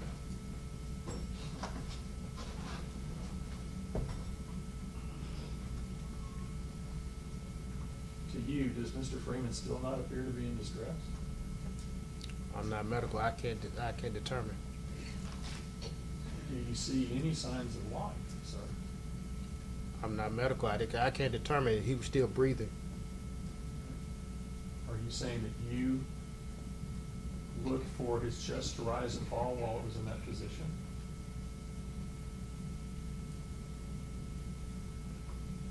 I'm not in this frame, sir, Well, then how do you know whether he was still breathing? Did you see that your own self? I'm not in this frame, sir, when I was there, yes. All right, so from watching this video, your testimony is that you do not believe that he was in distress at that point. Is that your testimony? I can't say.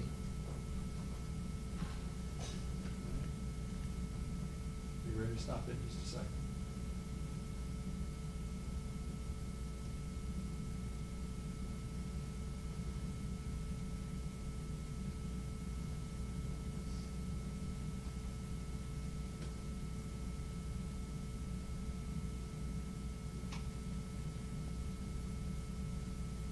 Stop. Are you saying that that person right there was not in distress at that point? Is that your testimony to this jury?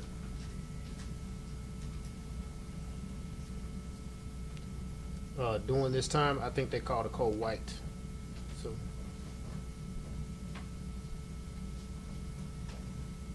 Deputies are trained in CPR. The corrections officers are trained in CPR, is that right? They are. And their job when they see somebody in distress is to start CPR, even if you call code white and wait for medical to arrive, is that right? It's possible. Why would you train them in CPR if all they're supposed to do is call for somebody else to do it? Why would that be?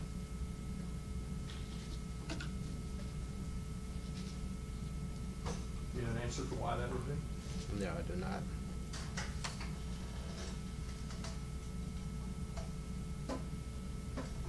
Neither man moved into a recovery position, and neither man started CPR on him. Both those facts true? Say that again. Neither man, Mr. Jones, Mr. Parham, ever moved him into a recovery position, and neither one ever attempted CPR on him. Is that true? I don't understand the question. Repeat your question. Just put it away. Is it true, sir, Mm-hmm. that neither Mr. Jones nor Mr. Parham ever moved Gershun Freeman into a recovery position? Let's just ask that. Neither one of them ever moved him into a recovery They, position. they maintain control of him, not to move him. Question was, did they ever move him into recovery? They maintain control. I'm gonna ask you. Yes, sir. Yes, Sir, sir. ask No. you answer yes or no, or I don't know indeed, please explain that. No. Did either Mr. Jones or Mr. Parham ever start CPR on Mr. Freeman? No, they did not. Did either man ever attempt to revive Mr. Freeman? Repeat. Did either man, Mr. Jones or Mr. Parham, ever do anything to attempt to revive Mr. Freeman? I don't understand your question. I mean, To revive Mr. Freeman, to bring him back to life? I don't have no knowledge of that.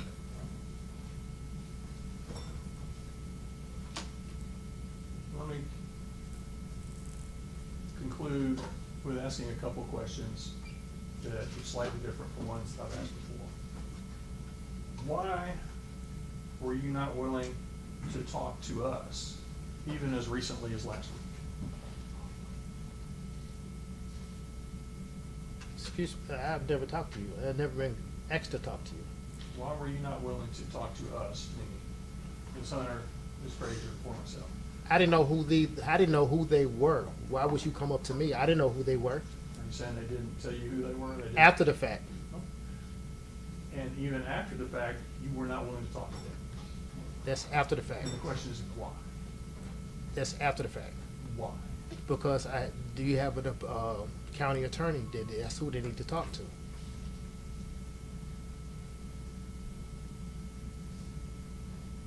Why were you not willing to talk to us without talking to the county attorney?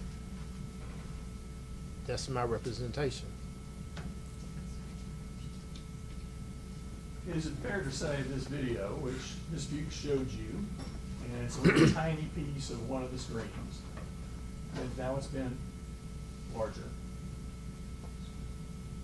And before I even ask this question, Judge, I'd like to move this, this video into evidence as the next exhibit. All right. Number we on? Exhibit 29.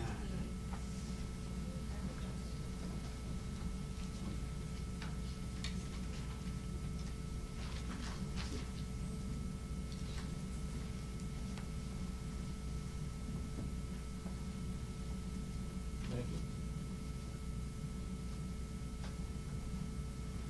you. Is it fair to say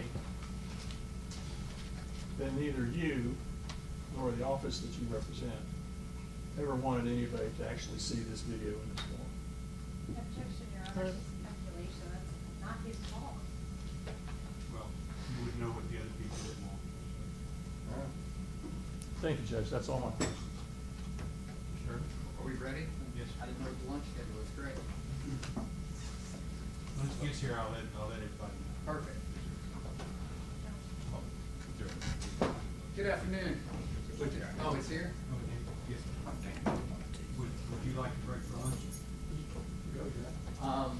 I can get started. Well, this is a question, we're gonna have to end at some point, so. It's not gonna be too long. Okay, go right ahead. Sure. Good afternoon, Lieutenant Cleves. Good afternoon. Let's talk about the county attorney. Let's start there. First time you and I ever talked was this April, right? Correct. And when I called you, I told you that I got your number from the county attorney's office, Deborah Fessenden, correct? Correct. And the reason I had to go through the county attorney is because Ben Crump had filed a $100 million lawsuit against the Shelby County Sheriff's Department, correct? I get, yeah, correct. Okay. And in our first conversation, Judge, can we approach? Yes.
go to the county's attorney's office and get permission from outside counsel because a $100 million lawsuit had been filed, correct?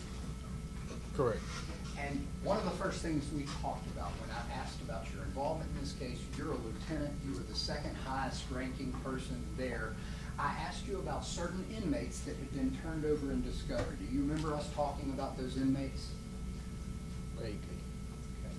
And those inmates, we got interviews from Glenn Funk's office, and the interviews were filmed in the plaintiff's lawyer's conference room. You remember that conversation? Somewhat, yeah. And I told you how bizarre that was. Mm-hmm. So here again, you Yes. say yes or no, thank you. Judge, we've got to approach again now. Yes.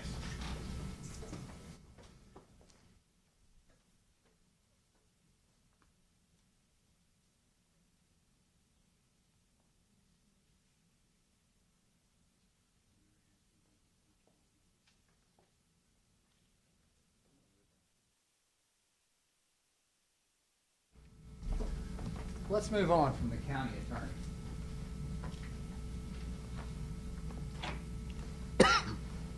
You were the second highest ranking person in the jail that day, and you were the highest ranking person on scene, right? Yes. And you made the decision that leg irons were needed, right? Correct.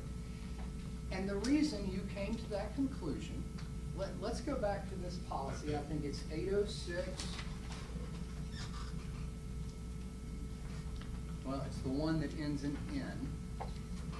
Once staff has gained control and the inmate is compliant, this position must be changed as soon as possible. If you had felt that y'all had gained control and he was compliant with just handcuffs, you wouldn't have ordered leg irons, would you? Correct. So you determined that he was not in control and the inmate was not compliant, otherwise the leg irons would not have been necessary, right? True. And that was your judgment call, and that was lawful and reasonable, was it not? Yes, it is. They asked you if you ever went down and gave a TBI interview, and you said no, and I think he asked you about internal affairs. I wanted to see if this jogs your memory. BOPSI is what he was talking about with internal affairs. What is BOPSI? Bureau of Professionalism. And you did go down and talk to BOPSI. Yes. Okay. And BOPSI interviewed you, and this was investigated by the Bureau of Professional Standards and Integrity, correct? Yes. Your involvement on the scene, correct? Correct. Did you ever get in trouble for ordering leg irons? No. Did you ever get in trouble for standing over him and not ordering recovery position before the leg irons were brought? No.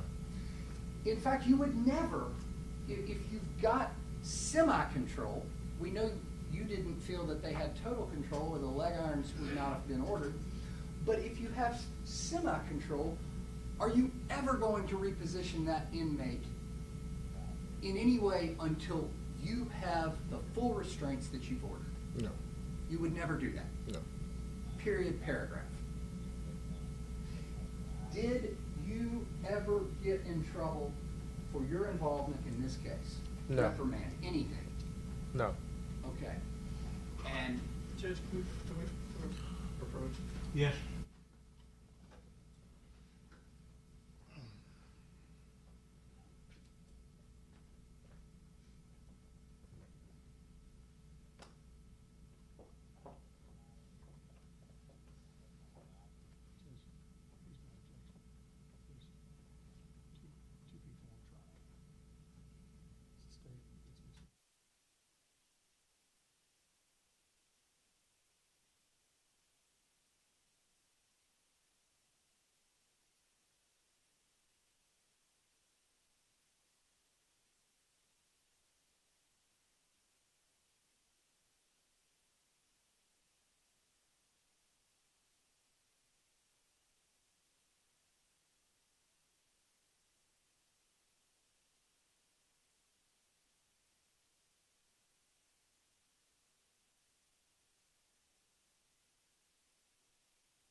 forgot where I was.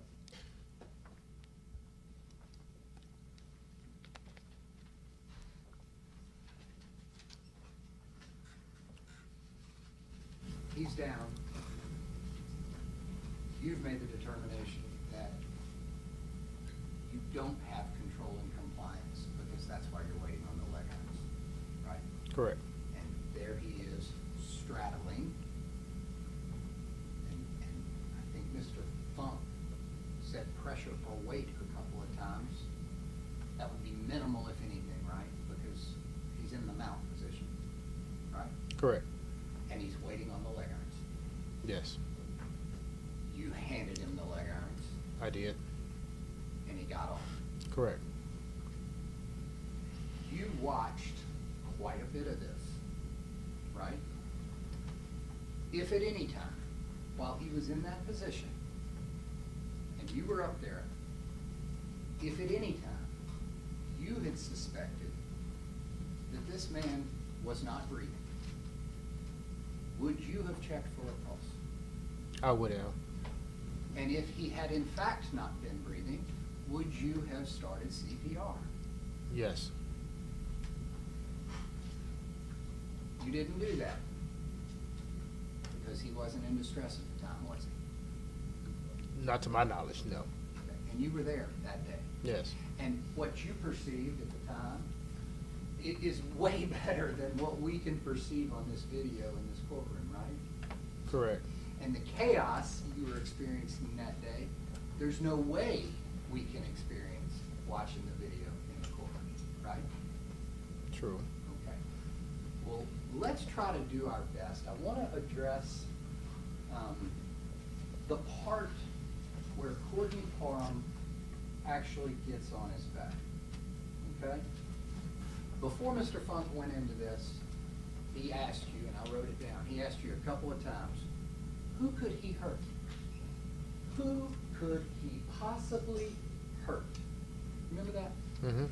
Let's go there. Again, you need to say yes. Yes, I'm sorry.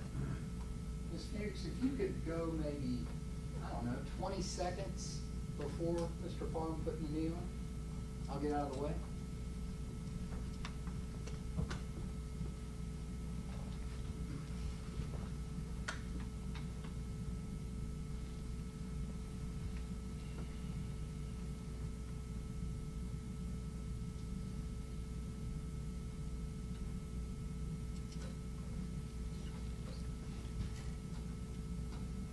You know what, Judge? I need this TV going. They're still watching this. I'm sorry. This and this are not on the same thing. This is still keyed to the state's computer, and they're watching something totally different. All right, we can move it out of the way if y'all want.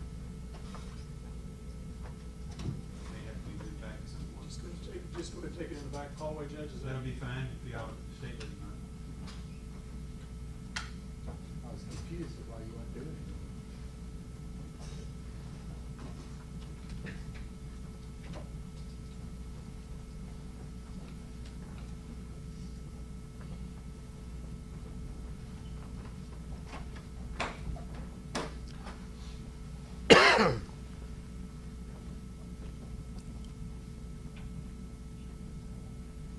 They never show this kind of thing on crime shows. We'll change the channel. We have to know all the time.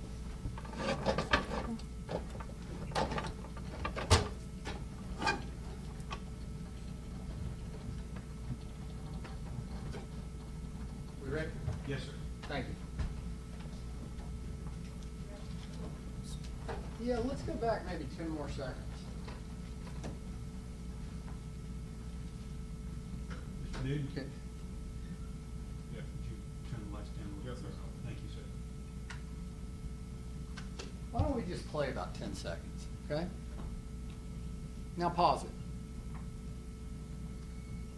Lieutenant Cleves, everybody's just standing around, right? Courtney Parham's not doing anything to Gershun Freeman, right?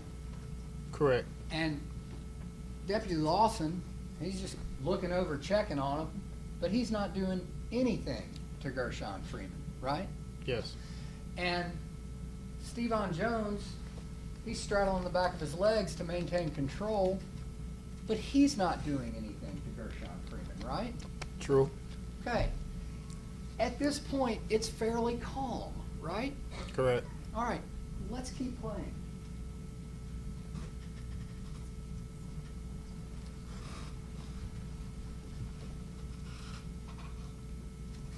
Still calm. No one hurting him, right? Yes.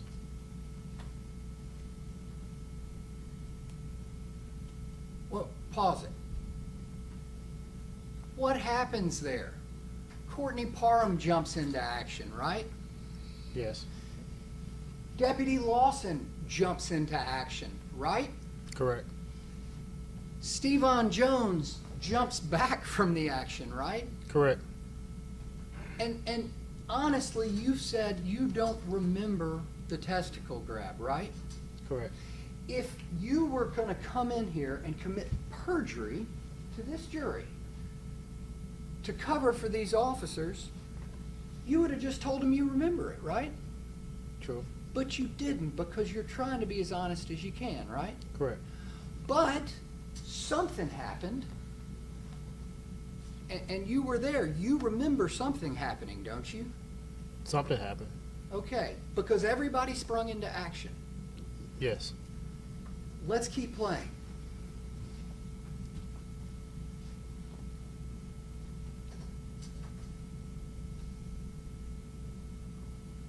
And now, pause it. Now, after this something that happens, rather than Stevon Jones just straddling him, waiting for leg irons, now we have 3 officers down trying to control this man, correct? Correct. Mr. Funk asked you a whole bunch of questions about whether or not you saw any reaction from Stevon Jones. You remember those questions? Yes. All right. Ms. Fuchs is going to help me, and this may take a couple of passes. Ms. Fuchs is going to help me play this video in slow motion, okay? And what I want you to look for, Lieutenant Cleaves, is I want you to look and see if when all of this changes, if you can see Stevon Jones, before he moves away, throw a straight punch at Gershun Freeman. See if he throws a punch at him. And I want you to focus on the right side of his head and focus on his right arm. If we can turn the lights down, I'm going to have Ms. Fuchs play it in slow motion.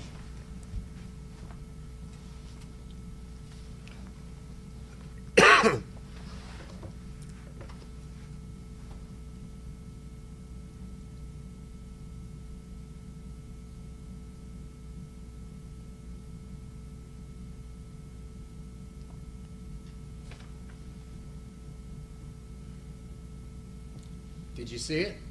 No. You didn't see it. Let's try it again.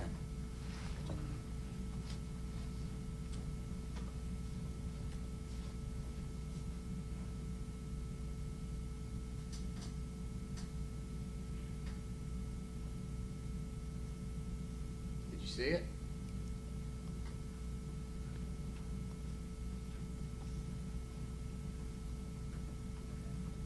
Did you see that quick straight punch? I just can't recall if Here, this is straight. actually, yeah. Can I have Lieutenant Cleaves come Yeah, down and you walk can. around right here? Yes, sir. If you ask a question, speak loud because you're away from your microphone. If you step down, be careful. Get up close to the end. And before we do this, can everybody still see the screen? Yes. Okay.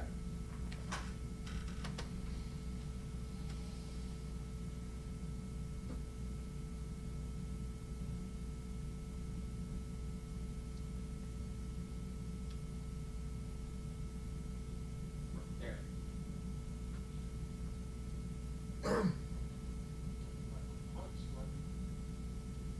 Sure, you need to speak really loud. You know, like a punch, when like you pushed them in the back or something like that. Okay, that's what I wanted to show you.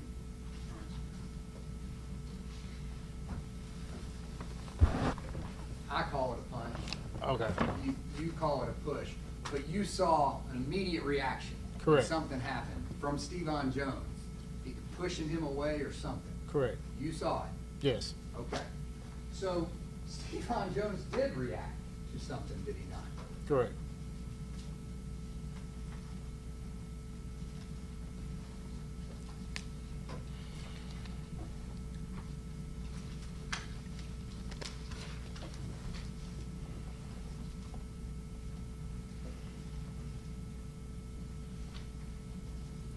And after Stevon Jones walks away, there's a bunch of people up there, right? Yes. You're up there and you're in charge. Correct? Yes. Harry's up there, correct? I have no knowledge. I mean, everybody was so. I won't name them. The video doesn't show half the people that were up there, does it? No. In your estimation, how many people were on that floor when Gershun Freeman was there? It was quite a bit. People were running around. Just kind of in and out. Yes. Did anybody check his pulse before the coat white was called? No. Okay. And everybody is trained in CPR, Correct. Yes. And so, is it fair to say that every person up there did not think he was in severe distress? There's no way he can see what people are thinking. You were on the scene. Yes. You were there. Yes. And is it fair to say you were in charge of the situation, correct? At that point, yes. Did anybody in your charge, all the people up there, did anybody suspect Gershun Freeman needed CPR? Here again, you cannot talk about what other people thought or suspected. Did anyone there react in a way that suggested they thought he was in distress? Did anybody, go ahead and answer. No. Did anybody say, hey, we need to check on this guy? No. You're observing him, you're watching him to make sure he's okay, right? Yes. And there were a bunch of people observing him and watching him to make sure he's okay, right? Yes. And nothing set off any alarms at the time. No, not at that time. I think that's all I have, Judge. Chief, she had to be ready. I do, Your Honor. Our sheriff's jury would like to eat their lunch. Is there lunch here? Yes. All right, let's break for lunch. Gotta get back to y'all about 2:15.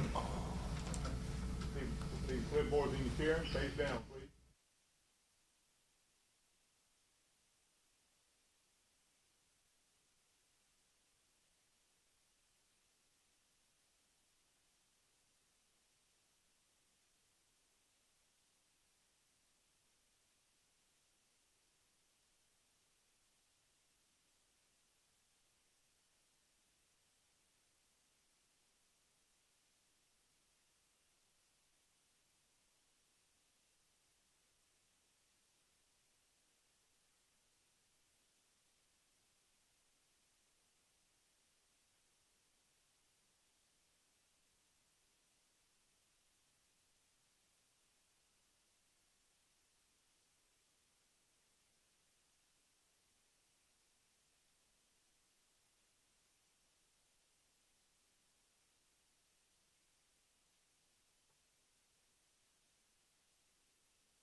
discussing with the attorneys the timeframe of this trial, we're headed toward the end of the trial. Don't know exactly, of course, when we'll be through, but I imagine we're most likely, we're not gonna be through tomorrow, so we'll probably be here Monday. Maybe if you're deliberating Tuesday, but we're trying to do everything we can to get y'all back home, okay? So appreciate your patience and being with us. With that, Ms. Fuchs, you may, cross. Redirect. Redirect. Thank you, Your Honor. Lieutenant Cleaves, did you hear General Funk a couple times in his questioning ask you in your 10 years? Did you hear him say that a couple of times? Yes. What did the 10-year time frame refer to? I'm assuming how long I've been with the sheriff's office? How long have you been with the sheriff's office? 29. Have you been a lieutenant for 10? Yes. Okay, so the 10 years refers to you being a lieutenant, not how long you've been in corrections. Correct. Okay, so a long, long time. Yes. All right, now I want to talk to you about General Funk's discussions with you about fighting, okay? Yes. Are inmates allowed to fight the guards? No. Are inmates allowed to fight each other? No. What happens when inmates fight? What is it the obligation of the sheriff's department to do? To maintain, to gain control, and to reprimand them to disciplinary.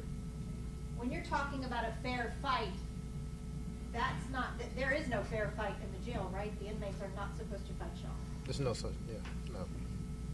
I'm sorry. No. Yeah, now I know it's hard, you know, because I can hear you, but we need everybody in the back to hear you. Yes, sir. The OC spray that was utilized on this day, Yes. is that slippery? Yes, it is. Can that slippery OC spray make it harder to hold someone down?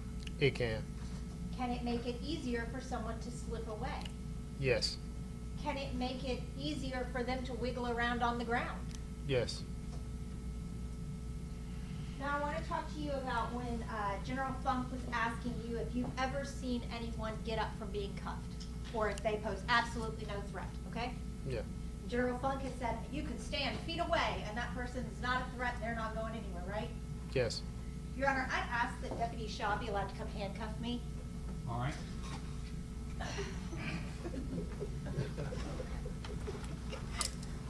Do you have a key just in case, Michelle? I have two. All right. I have one You're here welcome and to- one welcome to here. stand so you can see.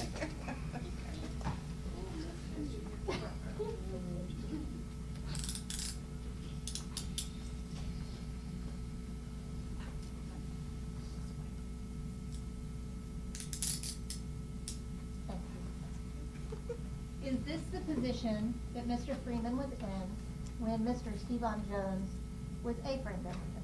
Yes. And when General Funk was questioning you, he asked if Mr. Freeman came up like this, right at that point that Mr. Jones jumped. Yes. So, if I'm like this and I'm handcuffed with no leg shackles, and I come up on my side, I can get up, can't I? Yes. Thank you. And I just did that in heels. Michelle, you have my permission to unhandcuff you. For now. For now. Thank you. Is that possible for someone handcuffed to jump up Yes, ma'am. pretty quickly? Yes. If you were feet away from that person, is that dangerous? Yes, it is. When General Funk was talking to you about a person who's handcuffed and like this, about being able to take them down easily, if you take someone down from this position, where does their face go? To the ground. Is that safe? No. Is that far more dangerous than holding someone down with your knee? It is.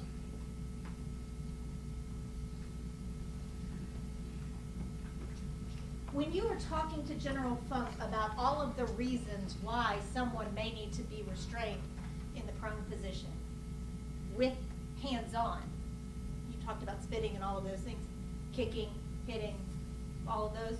Have you seen all of those things happen Yes, I have. in your 29 years of experience? I have. Have you seen people who were down that you thought were under control that popped up and kept on going? Correct.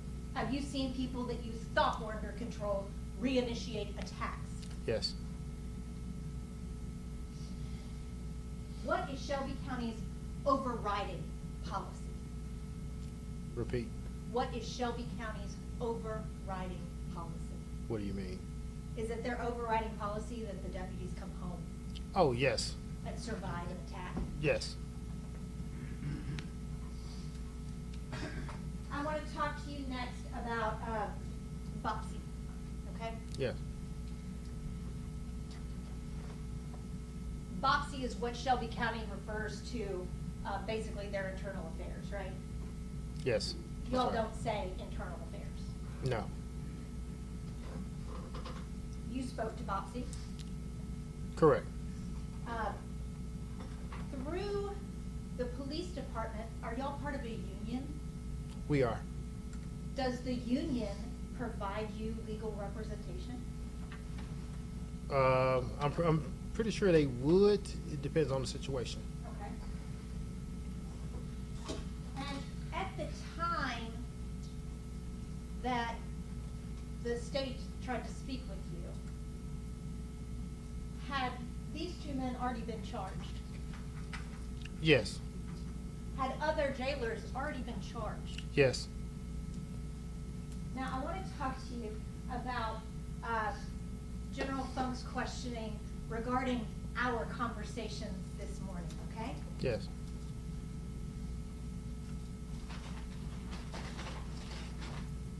Is this what we talked about most of this morning? Yes. What did I want you to do? What was I trying to figure out how to do? For the record, she sold us a bottle of chemical. I wanted you to spray it in a jar, didn't I? Correct. Why did I want you to spray it in a jar? So that the jury and the courtroom can understand the effects of a chemical agent. What did you tell me about that? It will clear out this whole courtroom. So you said it would not even be safe to try to spray it into a mason jar and seal it. No, you couldn't. Not that fast. It would be dangerous for everyone in this courtroom to even do that. Judge, can we approach this thing? Yeah.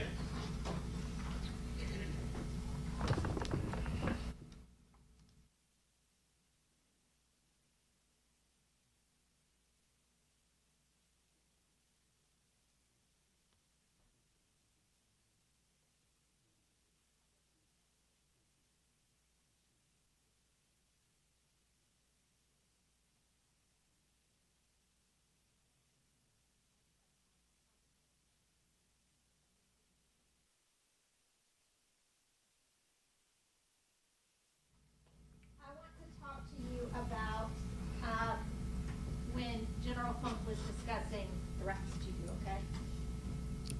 Okay? Yes. Whose perception matters about whether someone is a threat? The people that's involved right then and there Okay? In real time? in real time. Does the context of the situation matter to those officers involved? Like, does the whole circumstance, are officers supposed to take all of the events into consideration when assessing the perception of threat? Yes. Does context matter in a situation? It does.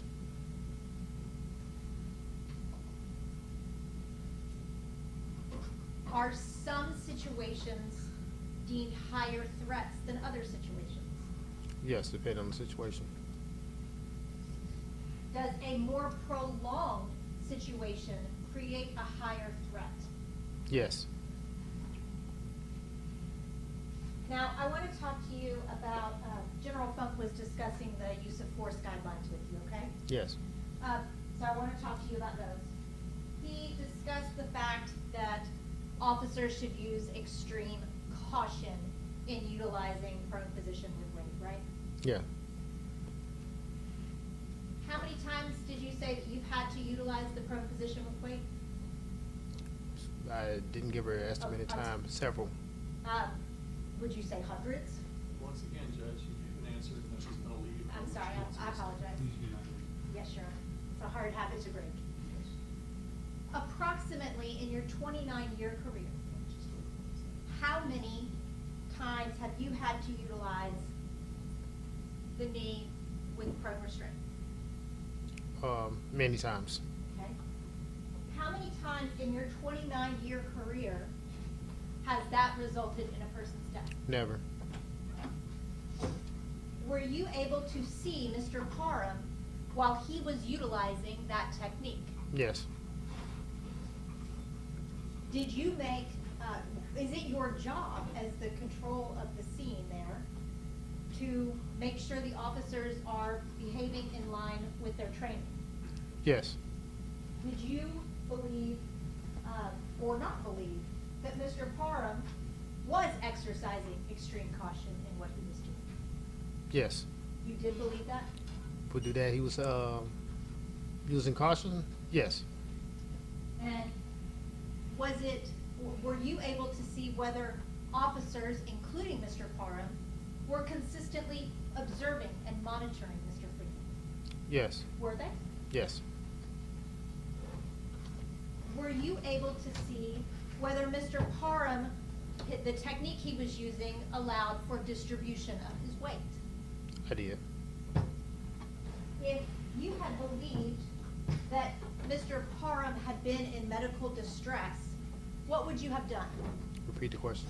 If you believed that Mr. Parham had been in medical distress, what would you have done? If he was, I would have tapped him and told him to reposition himself to get out, either get off of him or move over. Did you ever do that? No.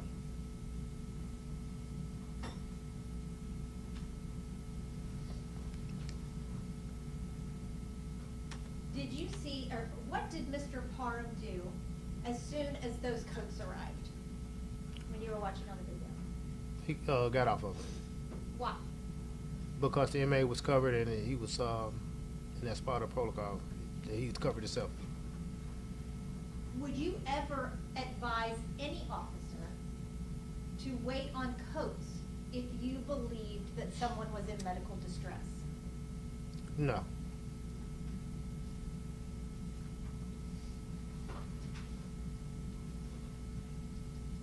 During this situation, did you believe Mr. Freeman was in danger of dying? No, I did not. Did anything about the behavior of Mr. Parham indicate to you that he was trying to hurt this man in any way? No.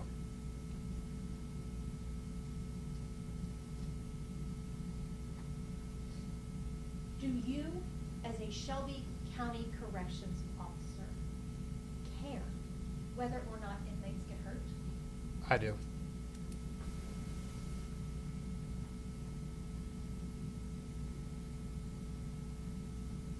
I want to talk to you now about OJ. Mr. Funk asked you about whether Steven Jones had any OJI, right? Yes. And whether he went to the hospital, right? Yes. Did Ebony Davis go to the hospital? Yes. Once again, Judge, we had this discussion already. I'll approach it.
anyone went to the hospital?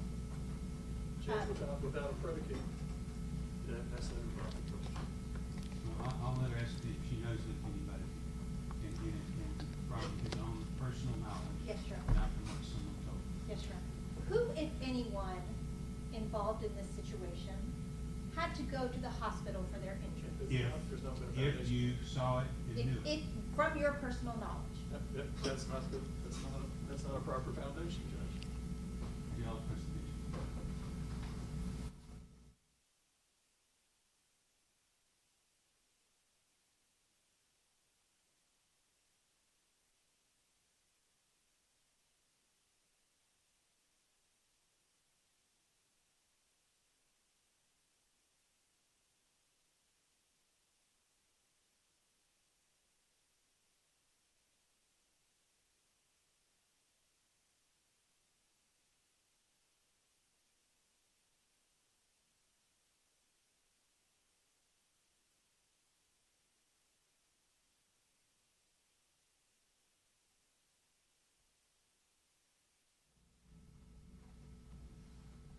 Do you have personal knowledge about who, if anyone, went to the hospital for their injuries after this? Once we do on, Judge, and that's not responsive to the question. That's a yes or no question, to see if there could be prejudice. Do you have personal knowledge? yes, And, well, that's, Judge, You're kind of off. You don't like the answer. let me approach. I don't like the question.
Excuse me.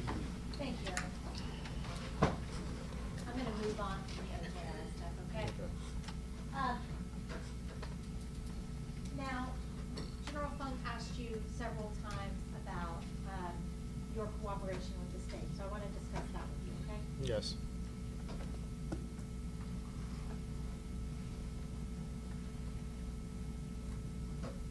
Have you seen publicity regarding this case?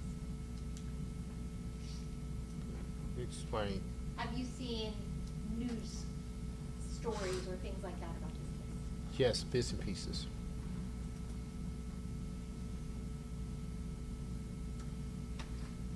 What were those news stories about? Y'all presidential. Oh, I'm sorry, I'll strike that, Okay. In this case, these two men have been charged, right? Yes. How did you feel about them being charged? Well, Judge, that's not a good question. Would y'all presidential.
Do you believe that you acted within your training on October the 5th, 2022? Yes. Who was in charge of the scene on the 5th floor? Before or after After you arrived? I was. And you are confident, of how do you feel about whether or not you stayed within your training? I feel comfortable I stayed within mine. How do you feel about the scene itself, the officers that you were in charge of staying within their training?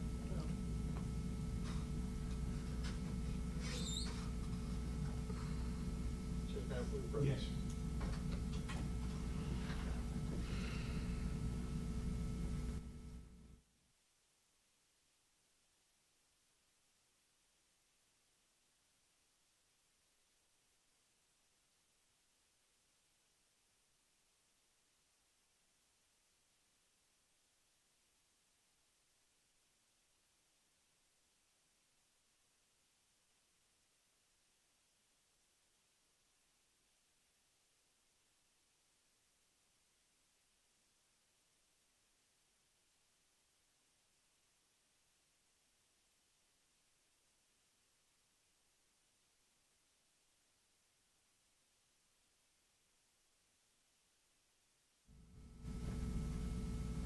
Did you believe the officers on that scene acted within their training? Yes.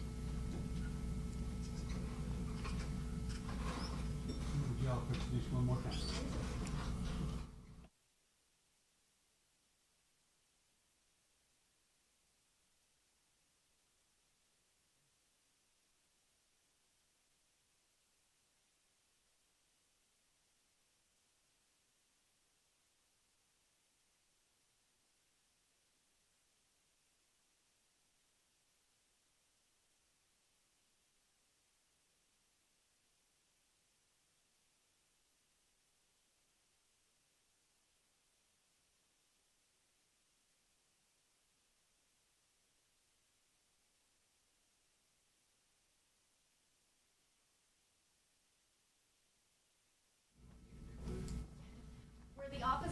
acting within their training or not? Yes, they were.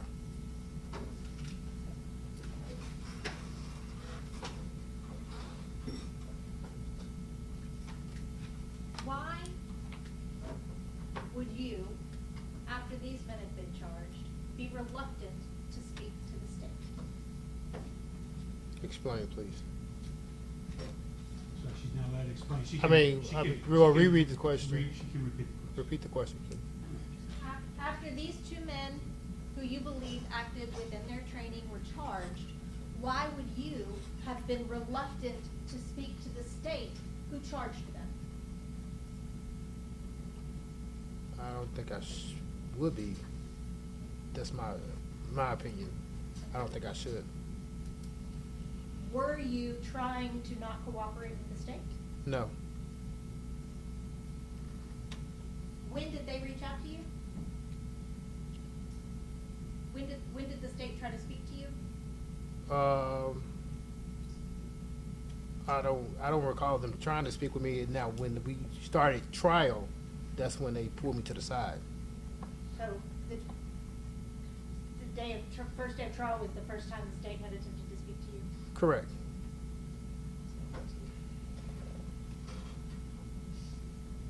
What, if anything, was odd to you about the timing of these indictments? The thing about it, it was during election time. Who was running for what position? Oh, Sheriff Bonner, Was running for? Mayor. Judge, can I approach you, Judge? Yes.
Lieutenant Cleaves, during the lunch break, did you sit in a room adjacent to the courtroom with a man named Cedric Scott? Excuse me? During the lunch break, did you sit in a room adjacent to this courtroom with a man named Cedric Scott? No. Did you sit with another member of the sheriff's office? In the holding area? In the room next door in this court? No, I went downstairs and ate, but I came back and sat there for a second and came in. And while you were sitting in there, did someone join you? No, You never had a member of the sheriff's office join you? not to my knowledge, no. Did you not see me, Ms. Frazier, and Ms. Hunter go walking past? I probably was on my phone and I didn't. So I'm sorry, you need to speak up. No, I was on my phone.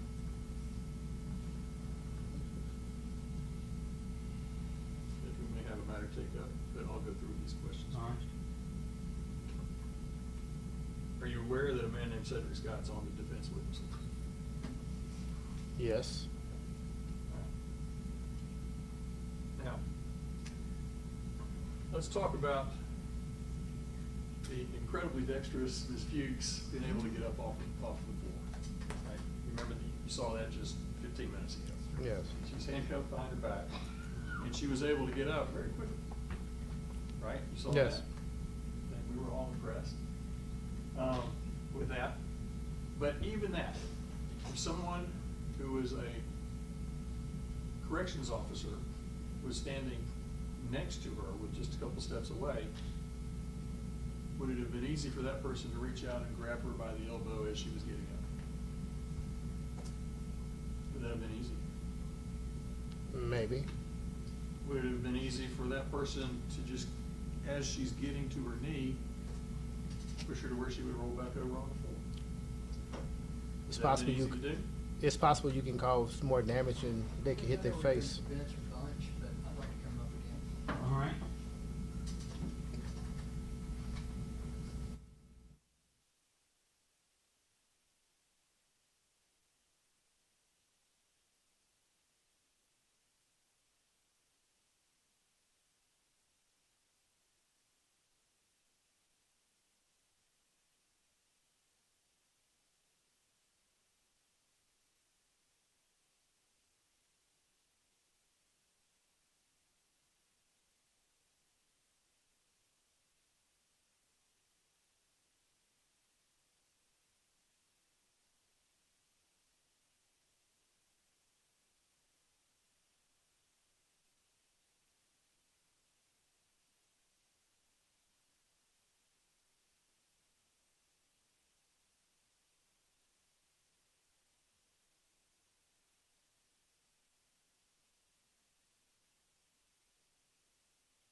So the first question was, if I had been a correctional officer and Ms. Fuchs had been an inmate who was handcuffed behind her back, as she was standing up, I could have very quickly taken 2 steps and grabbed her by the shoulder or by the elbow. Is that a fair statement? Maybe. And the next question is, what a correctional officer could have done is also taken her as she's getting up and rolled her over on her side at that point to prohibit her from getting up the rest of the way. Right? Depending on the Possible as well? It's possible. There were, at that point, at all points, there were 3 to 4 correctional officers in the vicinity of Gershun Freeman. Is that right? Yes. And so, any or all of those folks, if Gershun Freeman had been as limber and dexterous as Ms. Fuchs, could have taken those 2 steps and kept him under control. Is that an accurate statement? Repeat again. If Mr. Gershun Freeman had been as limber, dexterous as Ms. Fuchs and been able to get to his feet, any of those 4 deputies that were close to him could have taken the step or 2 forward and placed him under control. Is that a true statement? If they were, if they was All 4 away were from him, standing right around him, right? if they were standing away from him, If they were standing within 2 steps of him, they could have put him under control very quickly, even if he was. but they had him under control. So the question is, if they had just gotten off of him so that he could breathe. and then Mr. Freeman's response was to try to stand up, wouldn't it have been easy to take 2 steps and place him under? I'm not getting what you're saying. I mean, due to the evidence, I'm not. Okay. Now, let's say Ms. Fuchs had been the inmate and a correctional officer had stepped back, and for some reason, neither that correctional officer or any of the 3 other correctional officers around her had taken the 2 steps to place her back on the ground. Before she got to her feet, she was still handcuffed behind her back when she got up, wasn't she? Yes. All right. She could not have punched anybody, could she? She either could have ran off, headbutted somebody, kicked somebody, spit on somebody, or And so the question to you, sir, is, could she have punched anybody? She was handcuffed behind her back. Could she have punched anybody? I mean, she could have grabbed somebody. She could have turned back and gone chasing after somebody. I mean, just like the alleged crotch grabbing. I mean, anything could have happened. Well, anything could happen that somebody could do with their hands tied behind their back, correct? Correct. Right? And if there are corrections officers around her, they could have grabbed her and taken her to the ground, correct? Correct. You said that she could have taken off running. Correct. Right?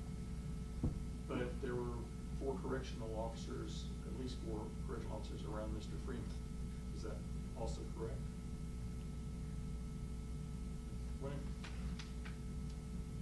There's no danger that Mr. Freeman would be able to run away in handcuffs when he's surrounded by 4 deputies. Isn't that correct? It's possible.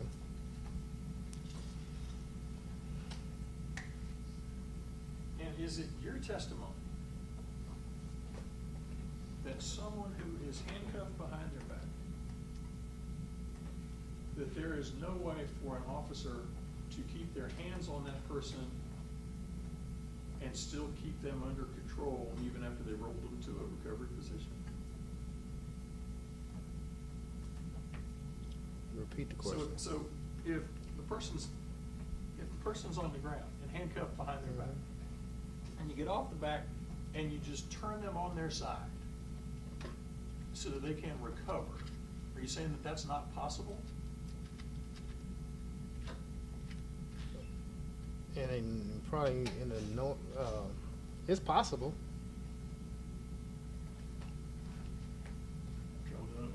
But my hands aren't behind my back. And so, are you saying that Shelby County Sheriff's officers have to put keeping body weight on an inmate as more important than allowing them to breathe? Is that your testimony? The inmate was breathing. The question is it more important to keep body weight on an inmate or to allow him to breathe? It's more important to maintain control. Even at the cost of a man's life? To maintain control, I didn't say cost his life, but maintain control of the inmate. That's the primary importance, is to keep body weight on top of an inmate so that he can be in control even if it costs the inmate his life. Is that your position as a lieutenant in the Shelby County Sheriff's Office? I don't understand what you're saying, but I'm sorry, I couldn't hear you. I don't understand what you're saying, but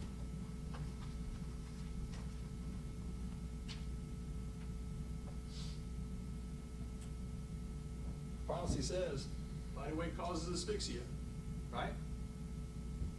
Isn't that what your policy says? yes. Policy says, hey, be careful if they're in restraints when they're laying on their stomach, because that can cause asphyxia, right? Possible. Policy says, once you've got them in restraints, then you're supposed to change their position, right? As soon as you can. As soon as you can. And we've watched this video together several times. And Mr. Freeman didn't even move for the last 2 minutes. What possible policy could have Mr. Parham still on top of Mr. Freeman when he hadn't even moved for the last couple of minutes? What policy says that?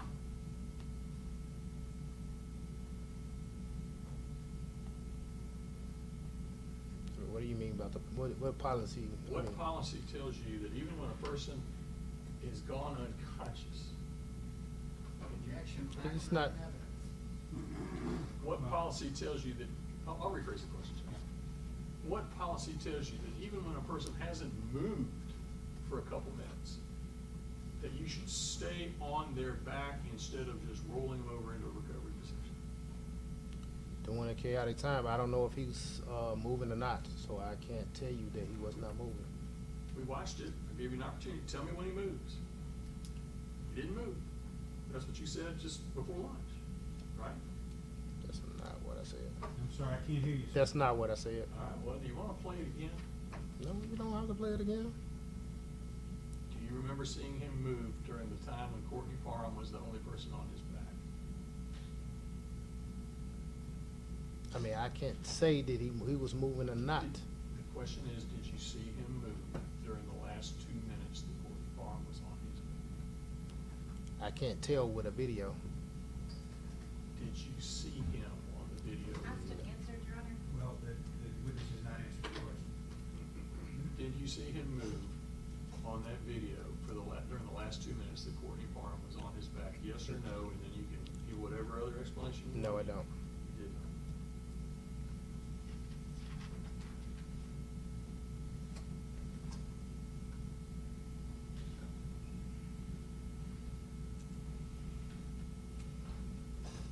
Let's talk about Gershun Freeman for just a second.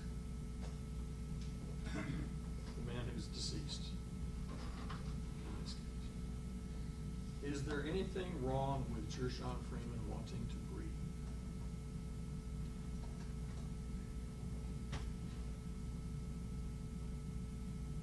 Your Honor, objection. No, I can't answer. argumentative.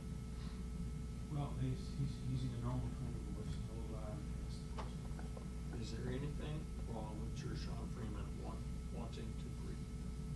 I can't tell you if he's not breathing. I don't know. Lieutenant, if you could just first answer the question. I don't know. you can do. Is there anything wrong with I do Gershun not know. Freeman wanting to breathe? I do not know.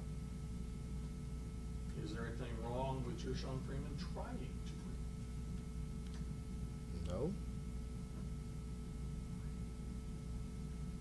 Is it your testimony that what you observed on the video was that when Gershun Freeman rolled on his side to try to help himself breathe, Objection, facts not in evidence. when Gershun Freeman rolled on his side into a position that would have made it easier for him to breathe, Stevan Jones punches Gershun Freeman and Courtney Parham responds by getting on Gershun Freeman's back. Repeat your question. Is it your testimony? What Repeat- you repeat. observed on the video before lunch was that when Gershun Freeman rolled into a position where it would be easier for him to breathe, you saw Stevan Jones punch Gershun Freeman in the back and Courtney Parham get on his back. Is that what you saw? I say him to respond to a reaction. But that's what you saw, right? You saw Gershun Freeman roll on his side, right? Is that right? Yes or no? Yes. All right, and as he rolled on his side, did you see Stevan Jones deliver some punch? I think you might have said it was a push, his lawyer might have said it was a punch. And Courtney Parham get on his back. Is that what happened? That's what it appears, yes. And are you okay with that? If they responded to a reaction, yes.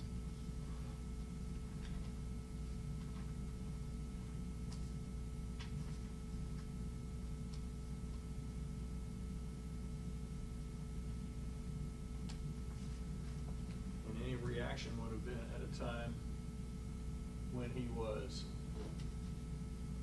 on the ground, in the prone position, had been handcuffed, and had had force placed on him for at least a minute and 40 seconds. Would that be fair? Fair And to, what you're saying is you think that that reaction by Mr. Freeman was inappropriate? to grab someone's testicles? We've talked enough about whether or not he grabbed any testicles. The saying is, when you roll to breathe, problem. Judge, same objection. I will allow him to answer the question if he thought it was improper, or if he did anything when he rolled over. I can't say. Can't say. No. I got just a second. Yes, sir. All right, those are my questions.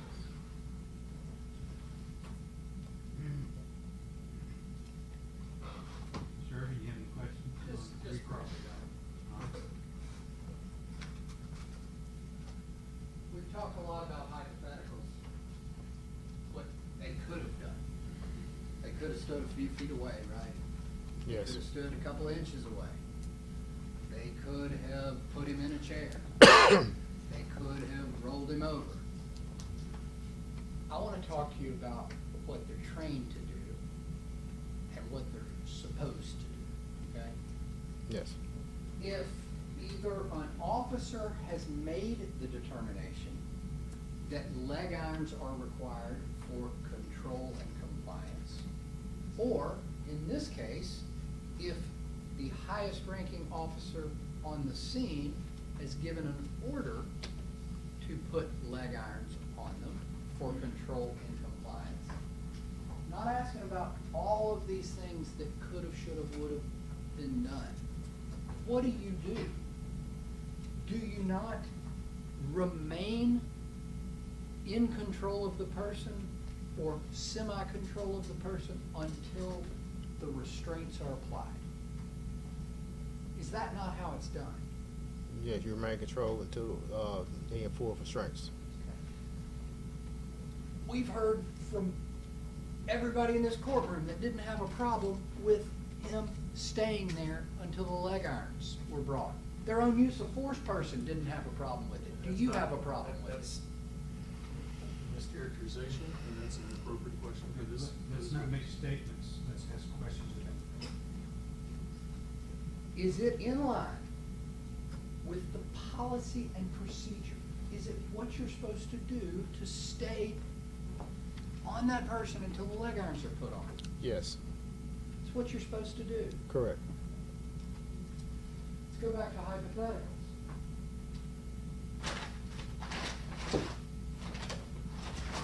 Do you think we should let Mr. Funk spray himself with this and demonstrate to this jury how it should be done? For the record, that's a canister of spray. Do you think we should let him do it, show us all how it should be done?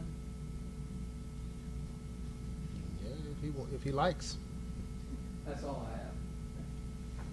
State it again. Your Honor, Matt, ask one more. When you saw me do the, example with the handcuffs, what position did I immediately go to in order to get up? Prone. What, from prone, how did I have to shift in order to get up? Oh, to kneel? Talking about the kneeling position? How did I get there? What was the first move that I did? I remember you brought your legs up. Do you remember? If I'm not mistaken.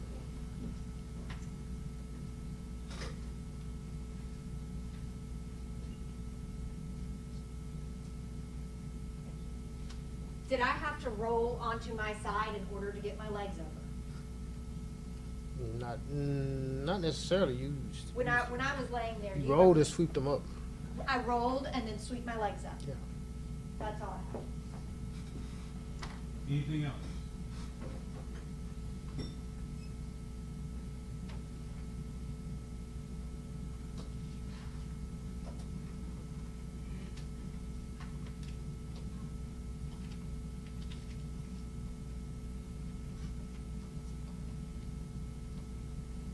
Is it fair, sir, that it's inmate Gershun Freeman, any other inmate, Ms. Fuchs doing a demonstration?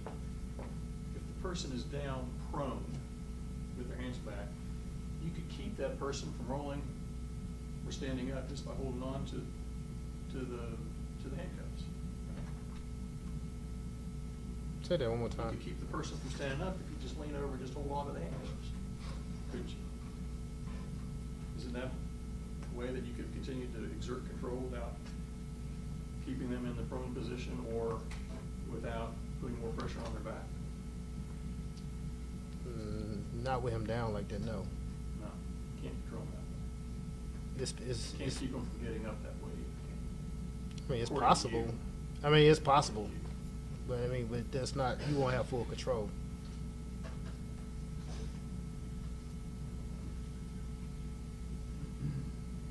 Those are my questions, sir. Anything else from anybody? There you go. No, All right. but I did not take advantage of the 5-minute break that we had earlier. You want a break? Yes, please, just real fast. Okay, first, sir, you're excused. You can't talk to anybody until the end of the trial about what you were asked or any of your answers until the trial's over. Okay. Thank you. You're Before he's excused. all the way excused, Judge, we may have one matter take up once the jury takes their No, break. that's fine. Yes, sir. Oh, You're excused. okay.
doing our best, we've been planning here to finish the proof tomorrow.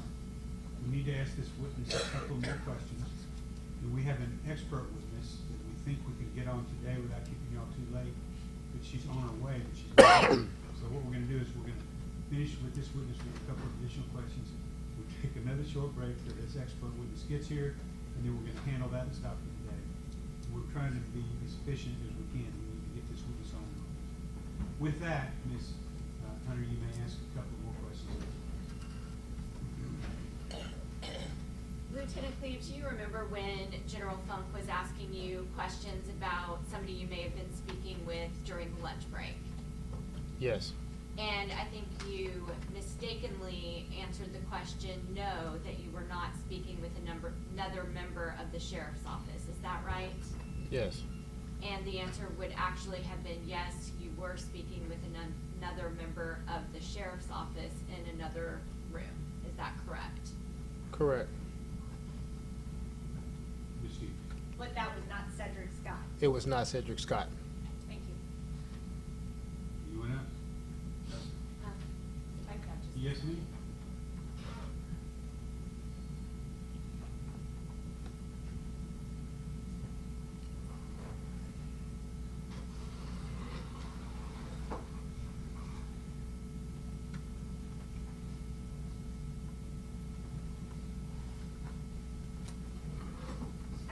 That's all, Your Honor.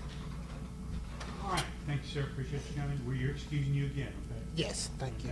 Okay. All right, ladies and gentlemen, we'll be back with you just as soon as this witness gets here, okay? Take a few minutes to get here. Okay, but we put boards in your chair, face down, please.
solemnly swear or affirm to tell the truth, whole truth, nothing but the truth, so help you God? Yes. Have a seat, please. Would you please state and spell your name? Megan Avery, Megan Avery. Is it Dr. Avery? Yes, Dr. Avery, what do you do? I'm a psychologist. Do you have any particular licensure? Yes, a licensed psychologist, health service provider. May I pass forward a document to Dr. Avery to see if she recognizes it?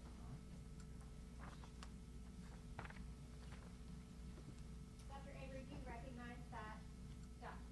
Yes, What is that? this is my CV. Your Honor, I'd ask that that be made Exhibit 29 to the trial. I'm sorry, 30. Exhibit 30.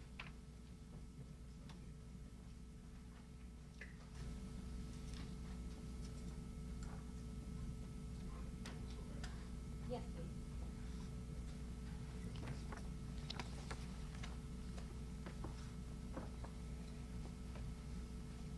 Your Honor, I have prepared copies for the jurors as well. All right. Thank you.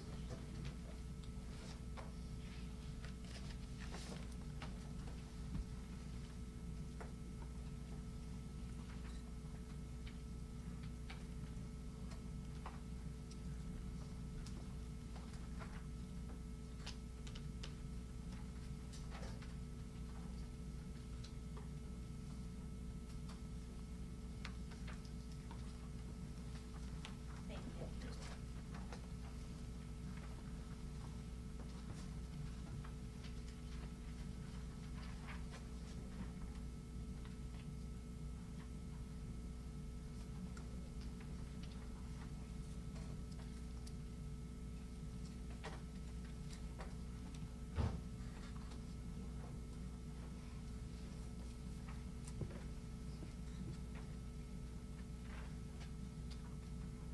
Everybody have one?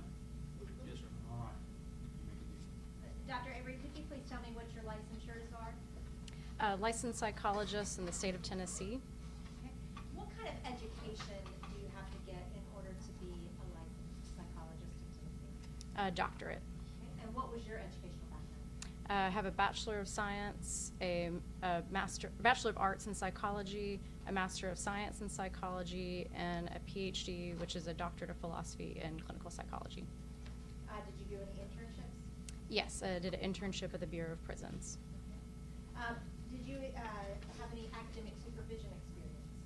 Yes, I supervised students at the University of Memphis. And how long have you done that? Since, let's see, 2018. Do you have any prior clinical experience? So I have clinical experience throughout my graduate training, internship, and then you do a postdoctoral training year. Then you're fully licensed as a psychologist, and then I've been working since then. Okay, so up until present, you have clinical experience. Do you have forensic experience? Yes. What kind of forensic experience do you have? So in my internship training year, that was at a prison, so I also trained in forensics then. I did some of that through my graduate training courses, or graduate training experiences as well. And then I've been doing that work since I started my practice. You have a dual practice of forensic and clinical? Yes. Do you have any research experience? Yes. I have some publications. I've presented research publications and symposia. Have you written any peer-reviewed articles that were published? Yes. Have you done any presentations or teaching events? Yes, so I have research presentations that I've done in the past, and then about every year I do presentations in the community or different didactical teachings. Have you been designated as an expert before for testimony? Yes. Your Honor, at this time I'd ask that Dr. Avery be declared an expert in forensic psychology. Any questions from Mr. Irvin? Any questions? No, Your Honor. State. No, Your Honor. All right. Ladies and gentlemen, just as I allowed these other witnesses to testify as experts in their field, I'm going to allow her to, Dr. Avery, to testify and give her opinions in the fields of forensic psychology. Dr. Avery, what is forensic psychology? So forensic psychology is assessment-based when it's the intersection of psychology and the legal world.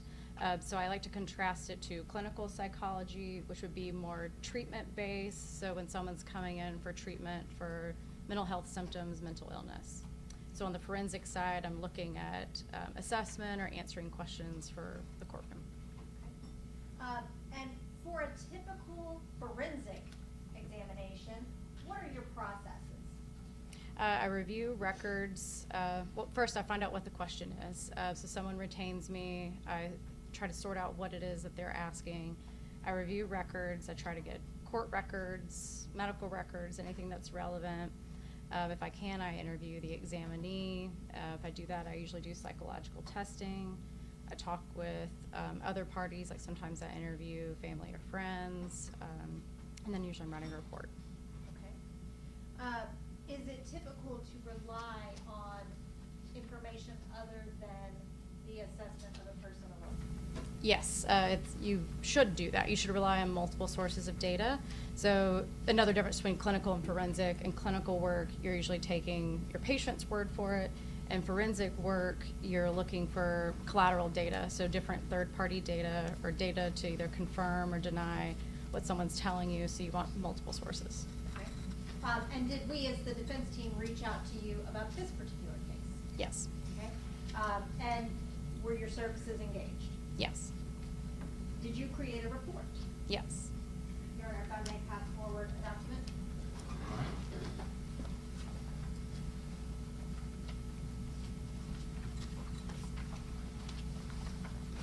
Do you recognize that document? Yes. What is that? This is my report. Your Honor, I'd ask that be made Exhibit 31 to your, to the trial. Exhibit 31.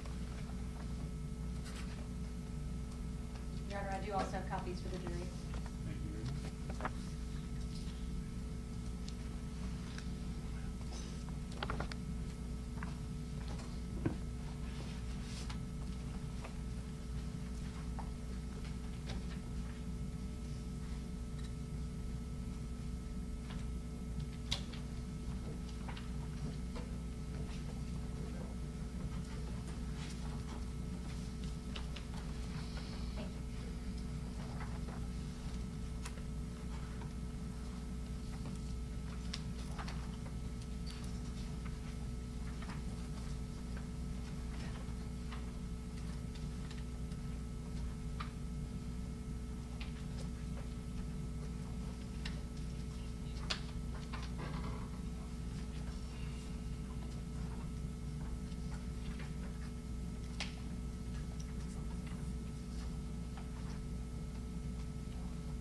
Dr. Avery, did you ever actually meet with Gershun Freeman? No. Were you still able to develop opinions in this case? Yes. If you were not able to meet with Mr. Freeman, how were you able to make opinions in this case? I reviewed records, medical records, police records, court documents, and then the discovery information, which included jail information, other police interactions, and within some medical records, there was also a family report. Okay. Now, regarding your opinion, specifically, what did you make opinions about? I made there's a few prongs to it. The first opinion is if Mr. Freeman was having a mental health episode and specifically showing signs for psychosis or aggression on October 5th, 2022. The second question was to explain what psychosis is. The third is to explain aggression and any possible links between aggression and psychosis. And then finally, the pain response linked with mental health, and to explain that. So I want to take you to the first prong, whether there was evidence Mr. Freeman was having a mental health episode. Yes. Did you develop an opinion? Yes. And what was your opinion? It was my opinion that Mr. Freeman was having a mental health episode on that day. What is that based on? So that was based on, first, his medical history. So I looked at information that was from a psychiatric hospitalization at Memphis Mental Health Institute. Also looked at Shelby County and Memphis police records. There's police narratives in their records that detailed mental health symptoms. I also Do watched. you recall what kind of mental health symptoms were described? Yes, so there's a description of, in different records, but in some, hallucinations, delusions, paranoia, disorganized behavior, some disorganized speech or sometimes not speaking, and aggression. Okay. How did those symptoms inform you as to his behaviors here? So you're looking at a history over time. So with serious mental illness, these are usually disorders that are chronic, that aren't getting better. That I'm looking at his treatment. He wasn't currently being treated with any mental health medication. And then I'm looking at, I also looked at the video from that day. And you indicated that you had records from 2012. What happened in 2012? In 2012, Mr. Freeman's family called, and then an ambulance was sent, and an ambulance was to take Mr. Freeman to the hospital, and he jumped from the ambulance. He was eventually taken to the hospital and committed to Memphis Mental Health Institute. Did he have any delusions about people trying to harm him? Yes, at that time he was paranoid and having signs of delusions. Okay. And did he have any other emergency commitments? Yes, in 2022, and that was July of 2022. Can you please tell the jury about that situation? Yes, so Mr. Freeman was found walking on the interstate. He had been hit by 2 different vehicles, and at that point, paramedics tried to put him in the ambulance. He slapped them, swatted at them, didn't answer questions. And then they took him to Regional 1 Hospital, and there they diagnosed him with an altered mental status, and some other medical conditions too. And what sort of behavior did he demonstrate as reflected by those medical records? There was agitation, confusion, kicking at people, spitting, threatened to choke someone until they died. Staff were fearful of him and tried to restrain him. Okay. Did the records indicate how many people it took to restrain him?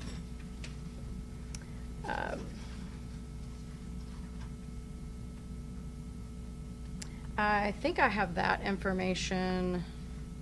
Let's see. 3 officers and 2 guards were needed to restrain him. Did the records indicate whether sedation was required? Yes. And was it? Yes. So, did you also rely on records from the jail? Yes. Please tell the jury about that. So in his jail medical records, he arrived on October 2nd, 2022. They put him on a medical detoxification protocol to detox him from any substances. A few days later, October 5th, 2022, he was put on suicide watch. He had told an officer that he wanted to kill himself and other people. Then when mental health went to see him, they determined that he was selectively mute, so he wouldn't speak to them, so he remained on suicide watch. Okay. Was he medicated according to the records? No. Or no psychiatric medication. From the time that he was at the jail, beginning October the 2nd of 2022, did you find evidence of psychosis? Yes. Please tell the jury about that. So I watched the videos of him in his cell prior to the altercation, and it looked like someone that was probably experiencing psychosis. He was moving erratically, quickly, doing behavior that didn't really seem to make sense. It seemed like he was looking under his bed for something, as if something might be there, something. Later, it was discovered that I think there was a tissue in his identification wristband was under there, so nothing frightening or concerning. He was shouting at cameras, just moving around a lot. What about the video after he rushed out of his cell? So in that video, you're seeing him engage with officers, officers engage back, so you have this interaction or altercation. He's running, people are fighting, he's naked. And I wasn't sure if he was naked because he was on suicide watch. So usually they're given a suicide smock. I'm not sure what sort of clothing he did or didn't have on suicide watch. So sometimes inmates are naked in suicide watch.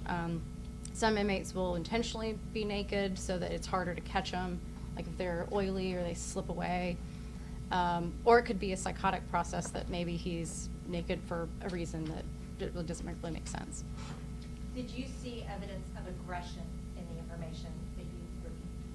Yes. What did you see? There's evidence of aggression before the incident and the incident the day of. Are you asking?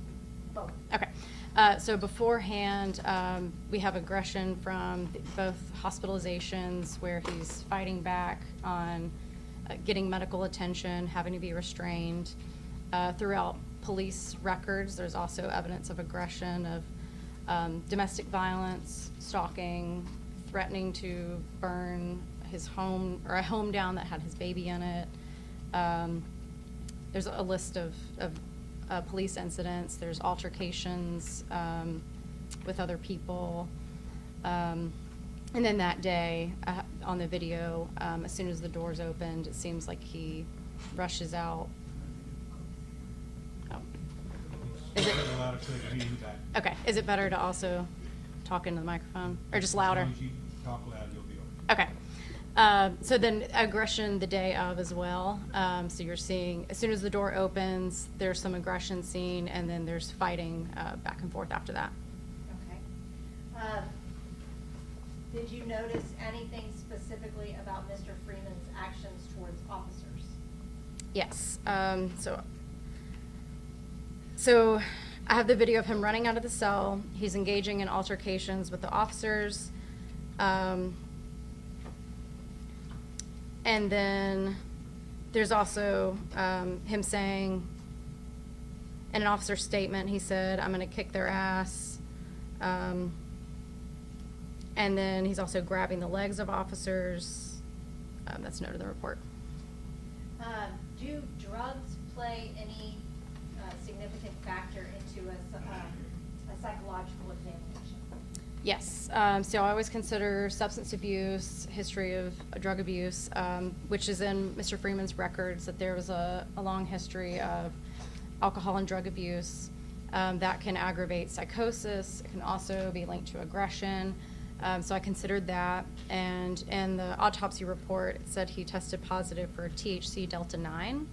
That stays in your system for a while, so I can't be sure when he ingested it, if he was actively intoxicated at the time, or if that's something that maybe already cleared his system. Is marijuana use associated with any ill effects of psychosis? It can aggravate psychosis. Backing up to kind of bigger picture here, can you please tell the jury what exactly psychosis is? Yes, this is severe mental illness, so it's a broad term that would include many different diagnoses, things like schizophrenia, schizoaffective disorder. There's just several different disorders that fall under it. But you're looking at serious symptoms that might include hallucinations. Hallucinations are sensory experiences when there's really no stimulus there. So seeing things that aren't there, hearing things that aren't there. Delusions would be another category of symptoms. These are firmly held beliefs when there's no evidence to support the beliefs, or when other people don't tend to believe the beliefs. These are usually things like paranoia, like thinking that someone's trying to kill you, thinking that someone's drugged you, when that really hasn't happened. You might have negative symptoms, so that would be not able to talk, not able to move. We call that catatonia, where people freeze up, or having a very flat, we call it flat affect, but a flat face with no facial expression. You have disorganized behavior, so behavior that doesn't make sense to the average person, that doesn't really seem goal-directed. And you might have disorganized speech, so speech that doesn't make sense, or things that you're not quite sure what someone's talking about. What is aggression? Aggression is violence or harm, verbal or physical, to someone else. Is aggression linked to psychosis? So most people with a psychotic disorder are not aggressive. So most people with serious mental illness are not a threat to themselves and other people. But if you look at people with psychosis compared to the average population, there's an increased risk of aggression. So it is considered a risk factor for aggression.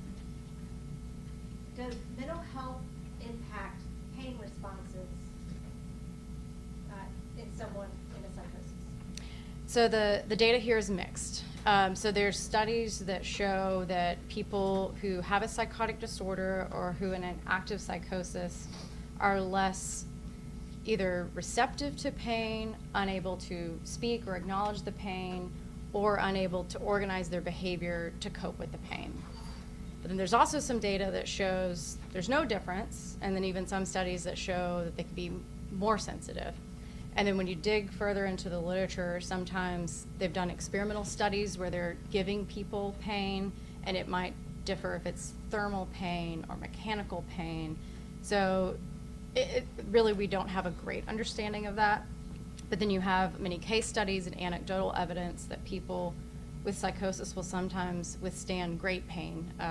Like even people that have pulled their eyes out, cut parts of their body off when in a psychotic episode, whereas someone who's not in that episode probably wouldn't be able to withstand the pain to do that. Is a mental illness someone's fault? No. Is that usually something someone is born with? So it's a combination of nature and nurture. So the nature part might be your genetics. The nurture is sort of a stress response that we consider. So it's really not one or the other, all or none, but a combination of DNA, what you're predisposed to, and then life experiences that might add stressors that might make it more likely that that shows up in someone. Drug abuse can be another thing that can trigger symptoms in people that otherwise may not have had it. When you were talking about the pain responses, do you have kind of like a practical everyday example that you could give the jury for context on what? I have an example of when I worked in the prison. I saw a man who had a psychotic disorder, and I was asked to see him after he had removed his own testicles. And he did that on his own in his cell, did not seem to register the amount of pain that I would assume that would cause someone. And when asked why he did it, he just explained, I wanted to put the left one in my left shoe and the right one in my right shoe. So doesn't make sense. Obviously had to get medical treatment for that, and then still trying to understand what was going on, if he was a risk to himself. And there's just no understanding of why he would have done that. What about for everyday people walking around in Memphis? Is there an example of something that you could give for someone that you might see? Yes, I mean, just walking downtown, even this morning, coming to court, I saw someone with a coat and a hat and just bundles of clothing on, and I was sweating in my outfit that's, I didn't even have my jacket off, and I was very hot. So that might be an example of thermal reaction where someone's not registering how uncomfortable they are. And there might be other reasons why they're so bundled up, but you think it would be almost unbearable. Sometimes you see people that have clear wounds or severe medical problems, and they're not getting help for that. And that's backed up by research too, that people with psychotic disorders sometimes don't seek medical attention when they very clearly need it. And it's not clear if it's because they're not feeling the pain that would drive you to the doctor, or if they're too disorganized to maybe get the attention they need. Do mental health episodes sometimes affect an individual's response to someone trying to subdue them? Yes, because if someone is in a state of psychosis, you can't always reason with them. So they are not understanding reality the way we are all understanding reality. So trying to explain something to someone may not work. Physical interaction may not work, because if they don't understand what you're doing and why, and maybe they're also paranoid, that might feel like a life threat. And so someone might respond as if this is a dire situation. Is this, are these things kind of a potential explanation for why it seemed like the OC spray did not affect Mr. Freeman? I think it's possible.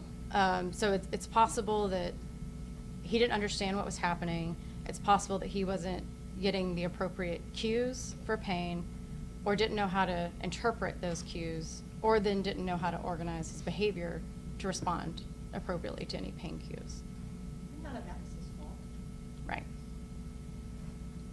Do you have an opinion on whether there was evidence to support that he was in a psychosis that day? So that day, I think if we look at the history, we have a pattern of psychotic disorder, so then we know there's a psychotic mental health episode underlying, and that doesn't go away, so it doesn't get better.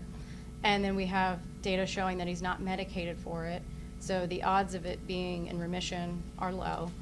And then I have the video prior to the altercation where he's showing disorganized behavior. Then we have, yeah, I think that's what we have for that day. And is that kind of the same for the aggression as well? Yes, so they have the history of aggression. Prior to the incident, you have threats, shouting, and then you have the actual incident. That's all I have, Your Honor. All right.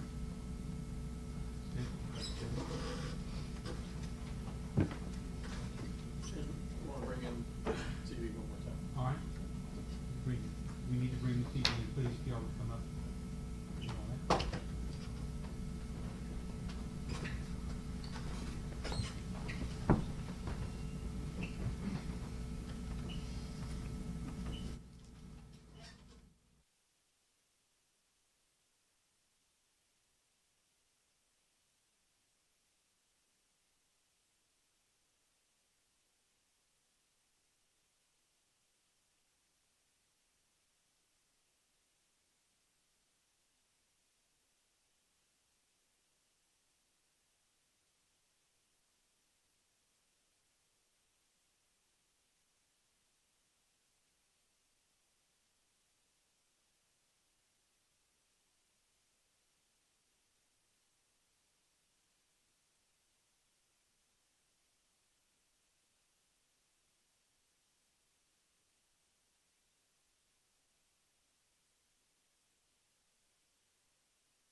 For the record, I am showing exhibit number 29.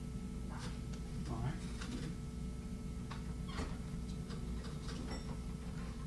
But before we get there, I'm sorry. Before we get there, I want to ask you a couple questions. I just wanted to have this ready so it would be seamless at the end there, okay?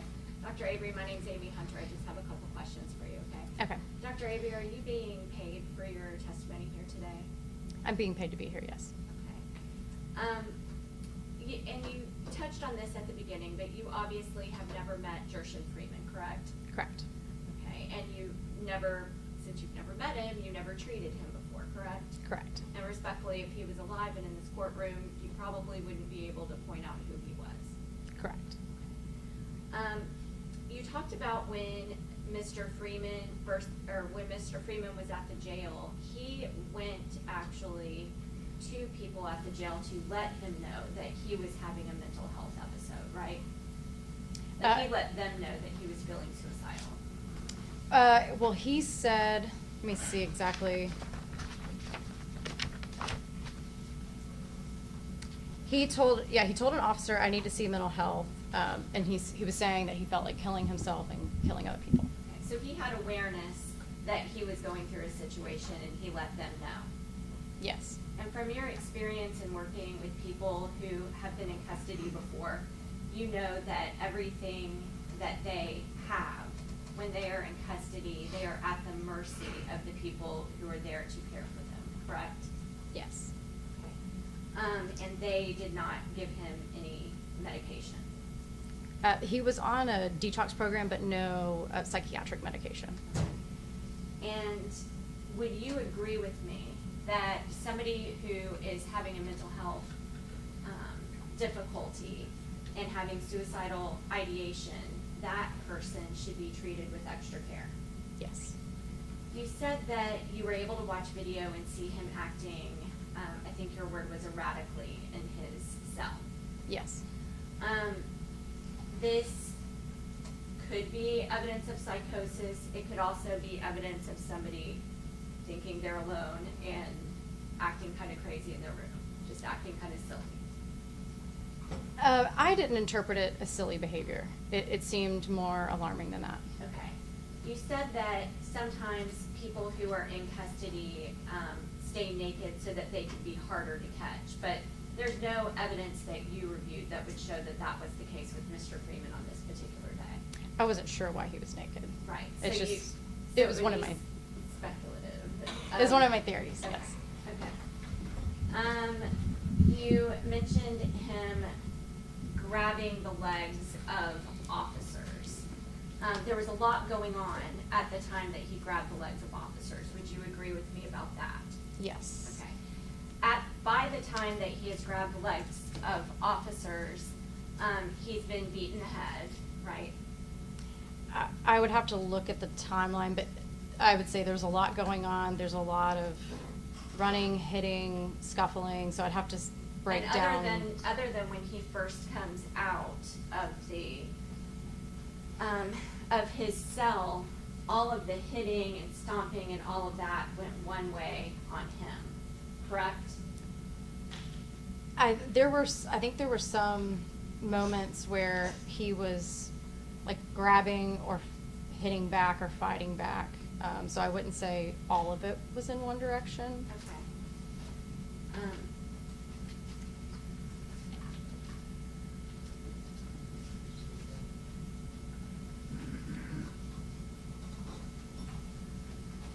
You said that there was evidence that he had used marijuana prior to coming into custody. THC Delta 9, so that may have been marijuana. There's other ways to consume Delta 9. You mentioned some things that you reviewed from police reports and medical records that have been prior times when Mr. Freeman has been accused of doing something. Yes. And you mentioned at the beginning of your testimony that sometimes you just do a document review and other times you actually go out and talk to the people who are mentioned in those records, right? Yes, I might, usually a telephone call, but talking to them. And in this particular situation, you relied solely on the records, correct? Yes. Okay, no independent research into any of these allegations that were made? What do you mean by? You didn't call any witness, you didn't assess their credibility, you didn't ask what else may have been going on, you just read what somebody else wrote down in a record that you read. Right, I did not investigate it. And you would agree with me that sometimes people are accused of things that are not substantiated. Yes. And you were very careful in your record to write that he had been accused of these things, not convicted of these things. Right. Because you have no record of him being convicted of those things. I don't think I had, I would actually have to look at my records to see. I know some of them were allegations that were not convicted, but I would have to go through my notes to see if there are any that were convicted.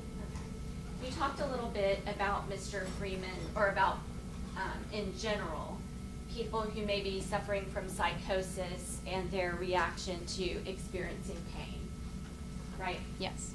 And you, since you had never treated Mr. Freeman in the past, you don't know whether or not how he was acting on this particular day on October 5th of 2022, what his reaction to pain was on that day. You just know what you see on the video, right? Right. And from your work in jails and facilities, I think you said you worked in a prison, you know that chemical agent affects people differently. Yes. Okay, so some people might find it extremely painful, some people may not find it extremely painful. Yeah, I've seen some people that don't respond to it as much as others. And that doesn't necessarily mean that that is a symptom of psychosis. That could mean that they are just not a person who reacts to chemical spray. Yes, I don't actually know science or data behind that, but in what I've experienced, I think it's usually been in people that were very agitated, upset. So I couldn't say why some people don't react to it. If we had a person who has been trained and actually teaches people regarding the effects of chemical agent on people, and he testified to the jury that somebody that he actually went through training with was sprayed straight in the face, wiped it off, went on, and they were fine, you wouldn't have a quarrel with that assessment, would you? No. And some people may react to being in extreme pain by running away from the person that's hurting them, right? Yes. They could react to being in extreme pain by doing whatever they have to do to get away from somebody, like crawling on the floor, right? Yes. And if somebody's eyes are having a hard time adjusting to being sprayed with chemical spray, that might make them confused, right? Yes. And if somebody is confused in some place that they're not familiar with, they may try to hold on to whatever is in front of them. That's possible.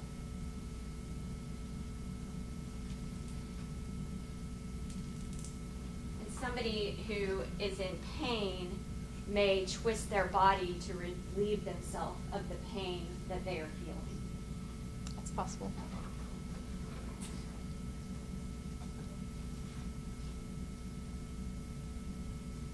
You cannot testify to the jury that Mr. Freeman was experiencing any of the symptoms of psychosis that you testified. For instance, you can't testify to this jury that he was hallucinating about anything on that day. I can't say he was for certain hallucinating, but I think him looking under the bed repeatedly could be evidence of a possible hallucination. So I don't really know what he was seeing or doing, but it is, like if I see that, it's suspicion for hallucinations. Were you able to read in the records that you were provided that he actually was responsive to somebody who came and spoke with him earlier in the day? Yes. Okay, so Sergeant Porter came and talked with him and asked him to remove the whatever he had put in front of the camera, so that well, she just came and asked him to move it, and he was responsive to that and did exactly what she told him. Yes.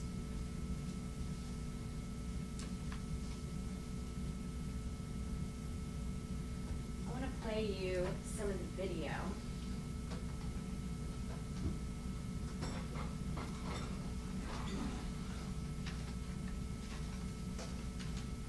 And this is just on the 5th floor of the incident. And Dr. Avery, if you need to step down so you can see the bigger view, please feel free. Your Honor, is that okay? That's fine. Well, she just don't stand in front of the jury.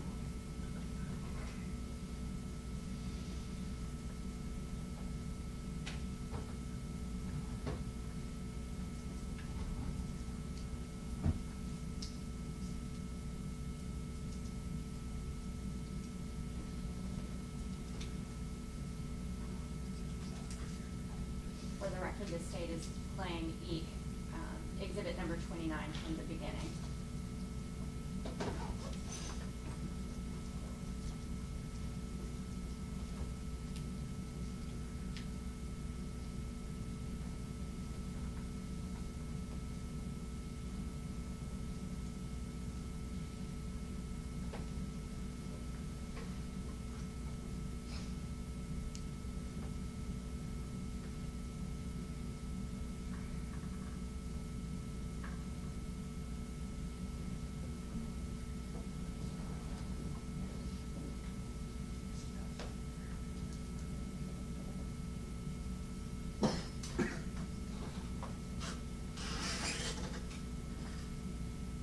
At 1 minute and 17 seconds into the video, or we're pausing at 1 minute and 22 seconds into the video.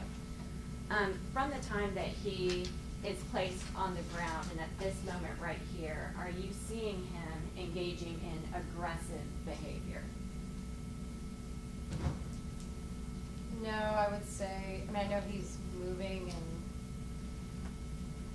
about. I don't know that I would call that aggressive.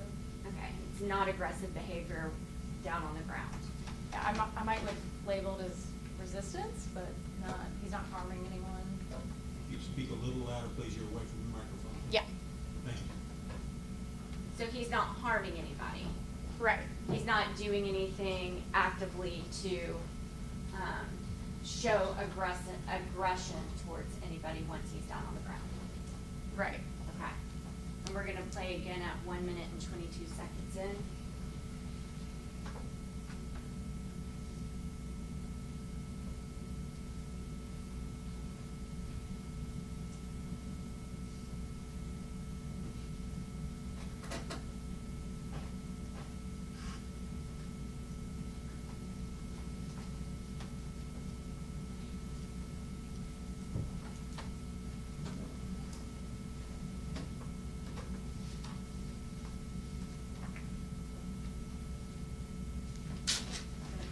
Pause at 1 minute and 54 seconds in.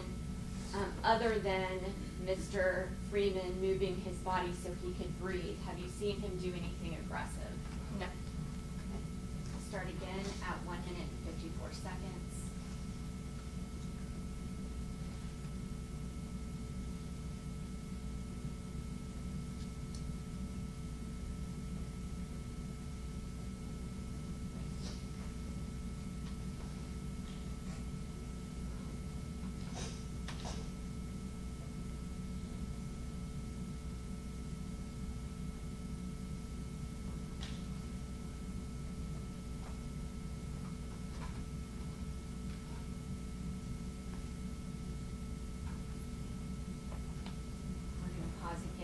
That period of time, we're pausing at 2 minutes and 30 seconds. Have you seen Mr. Freeman do anything aggressive? No. We're starting again at 2 minutes and 30 seconds.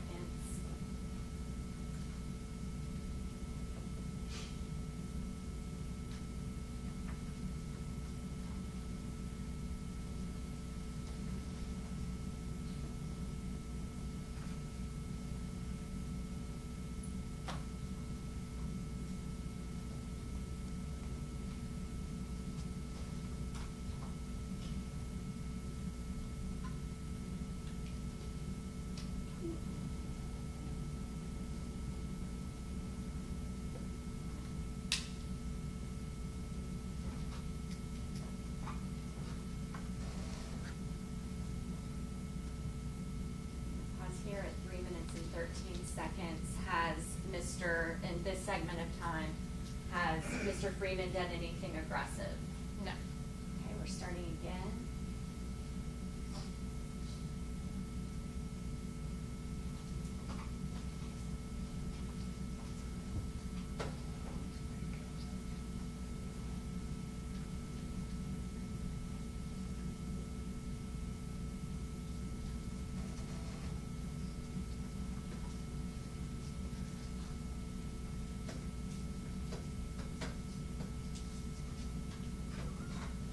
Here at 3 minutes and 40 seconds. Have you seen him do anything acting aggressively?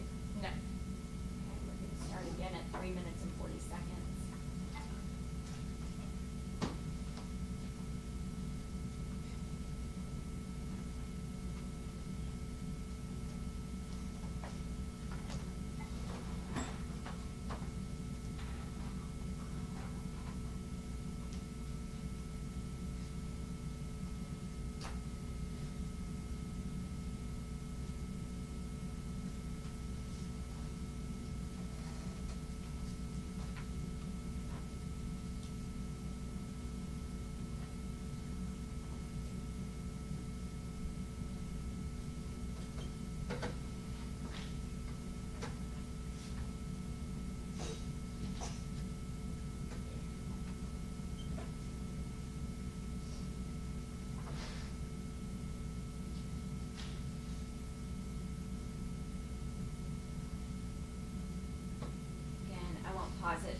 segment of time at 4 minutes and 40 seconds, have you seen him do anything aggressive?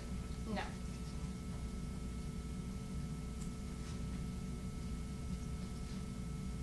Is he doing anything aggressive at 4 minutes and 55 seconds? No.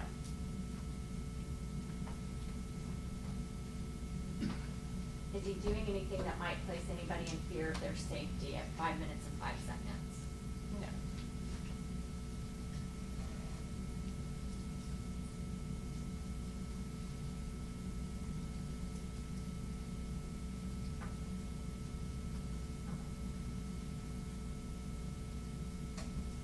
Now we're at 5 minutes and 24 seconds. Has he done anything aggressive?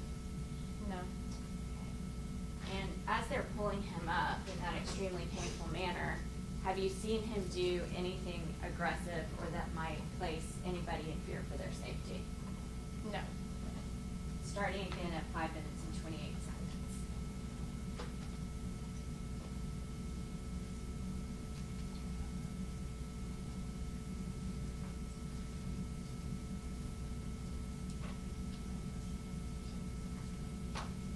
As they're lifting him like this, once again in that extremely painful manner, is he doing anything to put anybody in fear for their safety or anything aggressive? No. Starting again at 5 minutes and 45 seconds.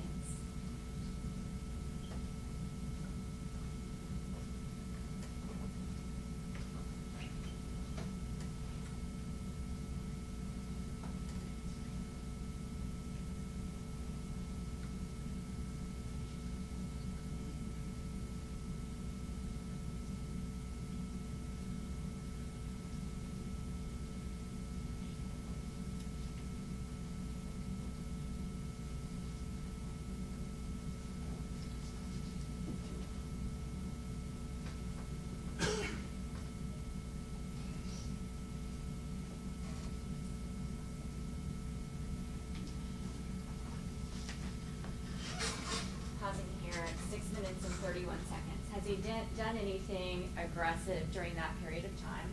No. Have you done anything to place anybody in fear for their safety? No. And are you familiar with the kind of chair that is that they just pulled up? I can't. If I told you it was a medical restraint chair where they put somebody who's being aggressive to take them down to medical, would you believe me? Yes, I see what you're talking about. Okay, do you see any call for that type of chair for Mr. Freeman? Not at this point. And we're gonna play again at 6 minutes and 31 seconds.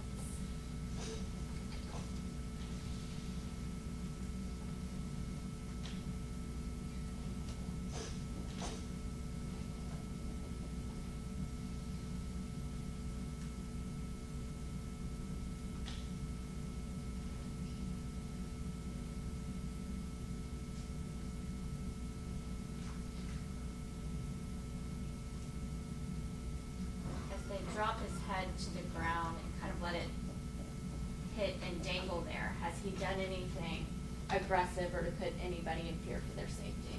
No. Your Honor, those are my questions. Just have like two follow-ups. All right. Good afternoon, Dr. Avery. Good afternoon. Ms. Hunter asked you about 1 minute and 54 seconds into that video. After the day we've had, I'm kind of surprised that she asked the question, but. Your Honor, I'm gonna object to the sidebar. Object to what? I'm gonna object to what he just said. Would y'all proceed for a second? Yes.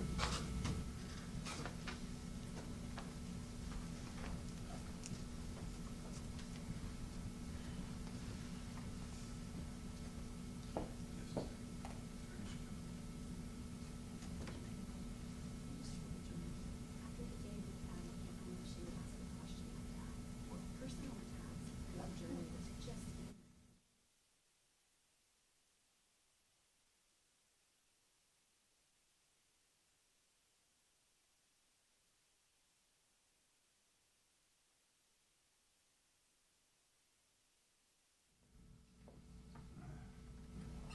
She asked you about 1 minute and 54 seconds into the video, and her question said, you you see Gershun Freeman rolling over so he can breathe, and he's showing no aggression, right? Right. And you said, I don't see it. I'll pose this as a hypothetical, because you weren't there. If in fact he had just grabbed a man's testicles and that's what was going on, would you consider that aggression? Yes.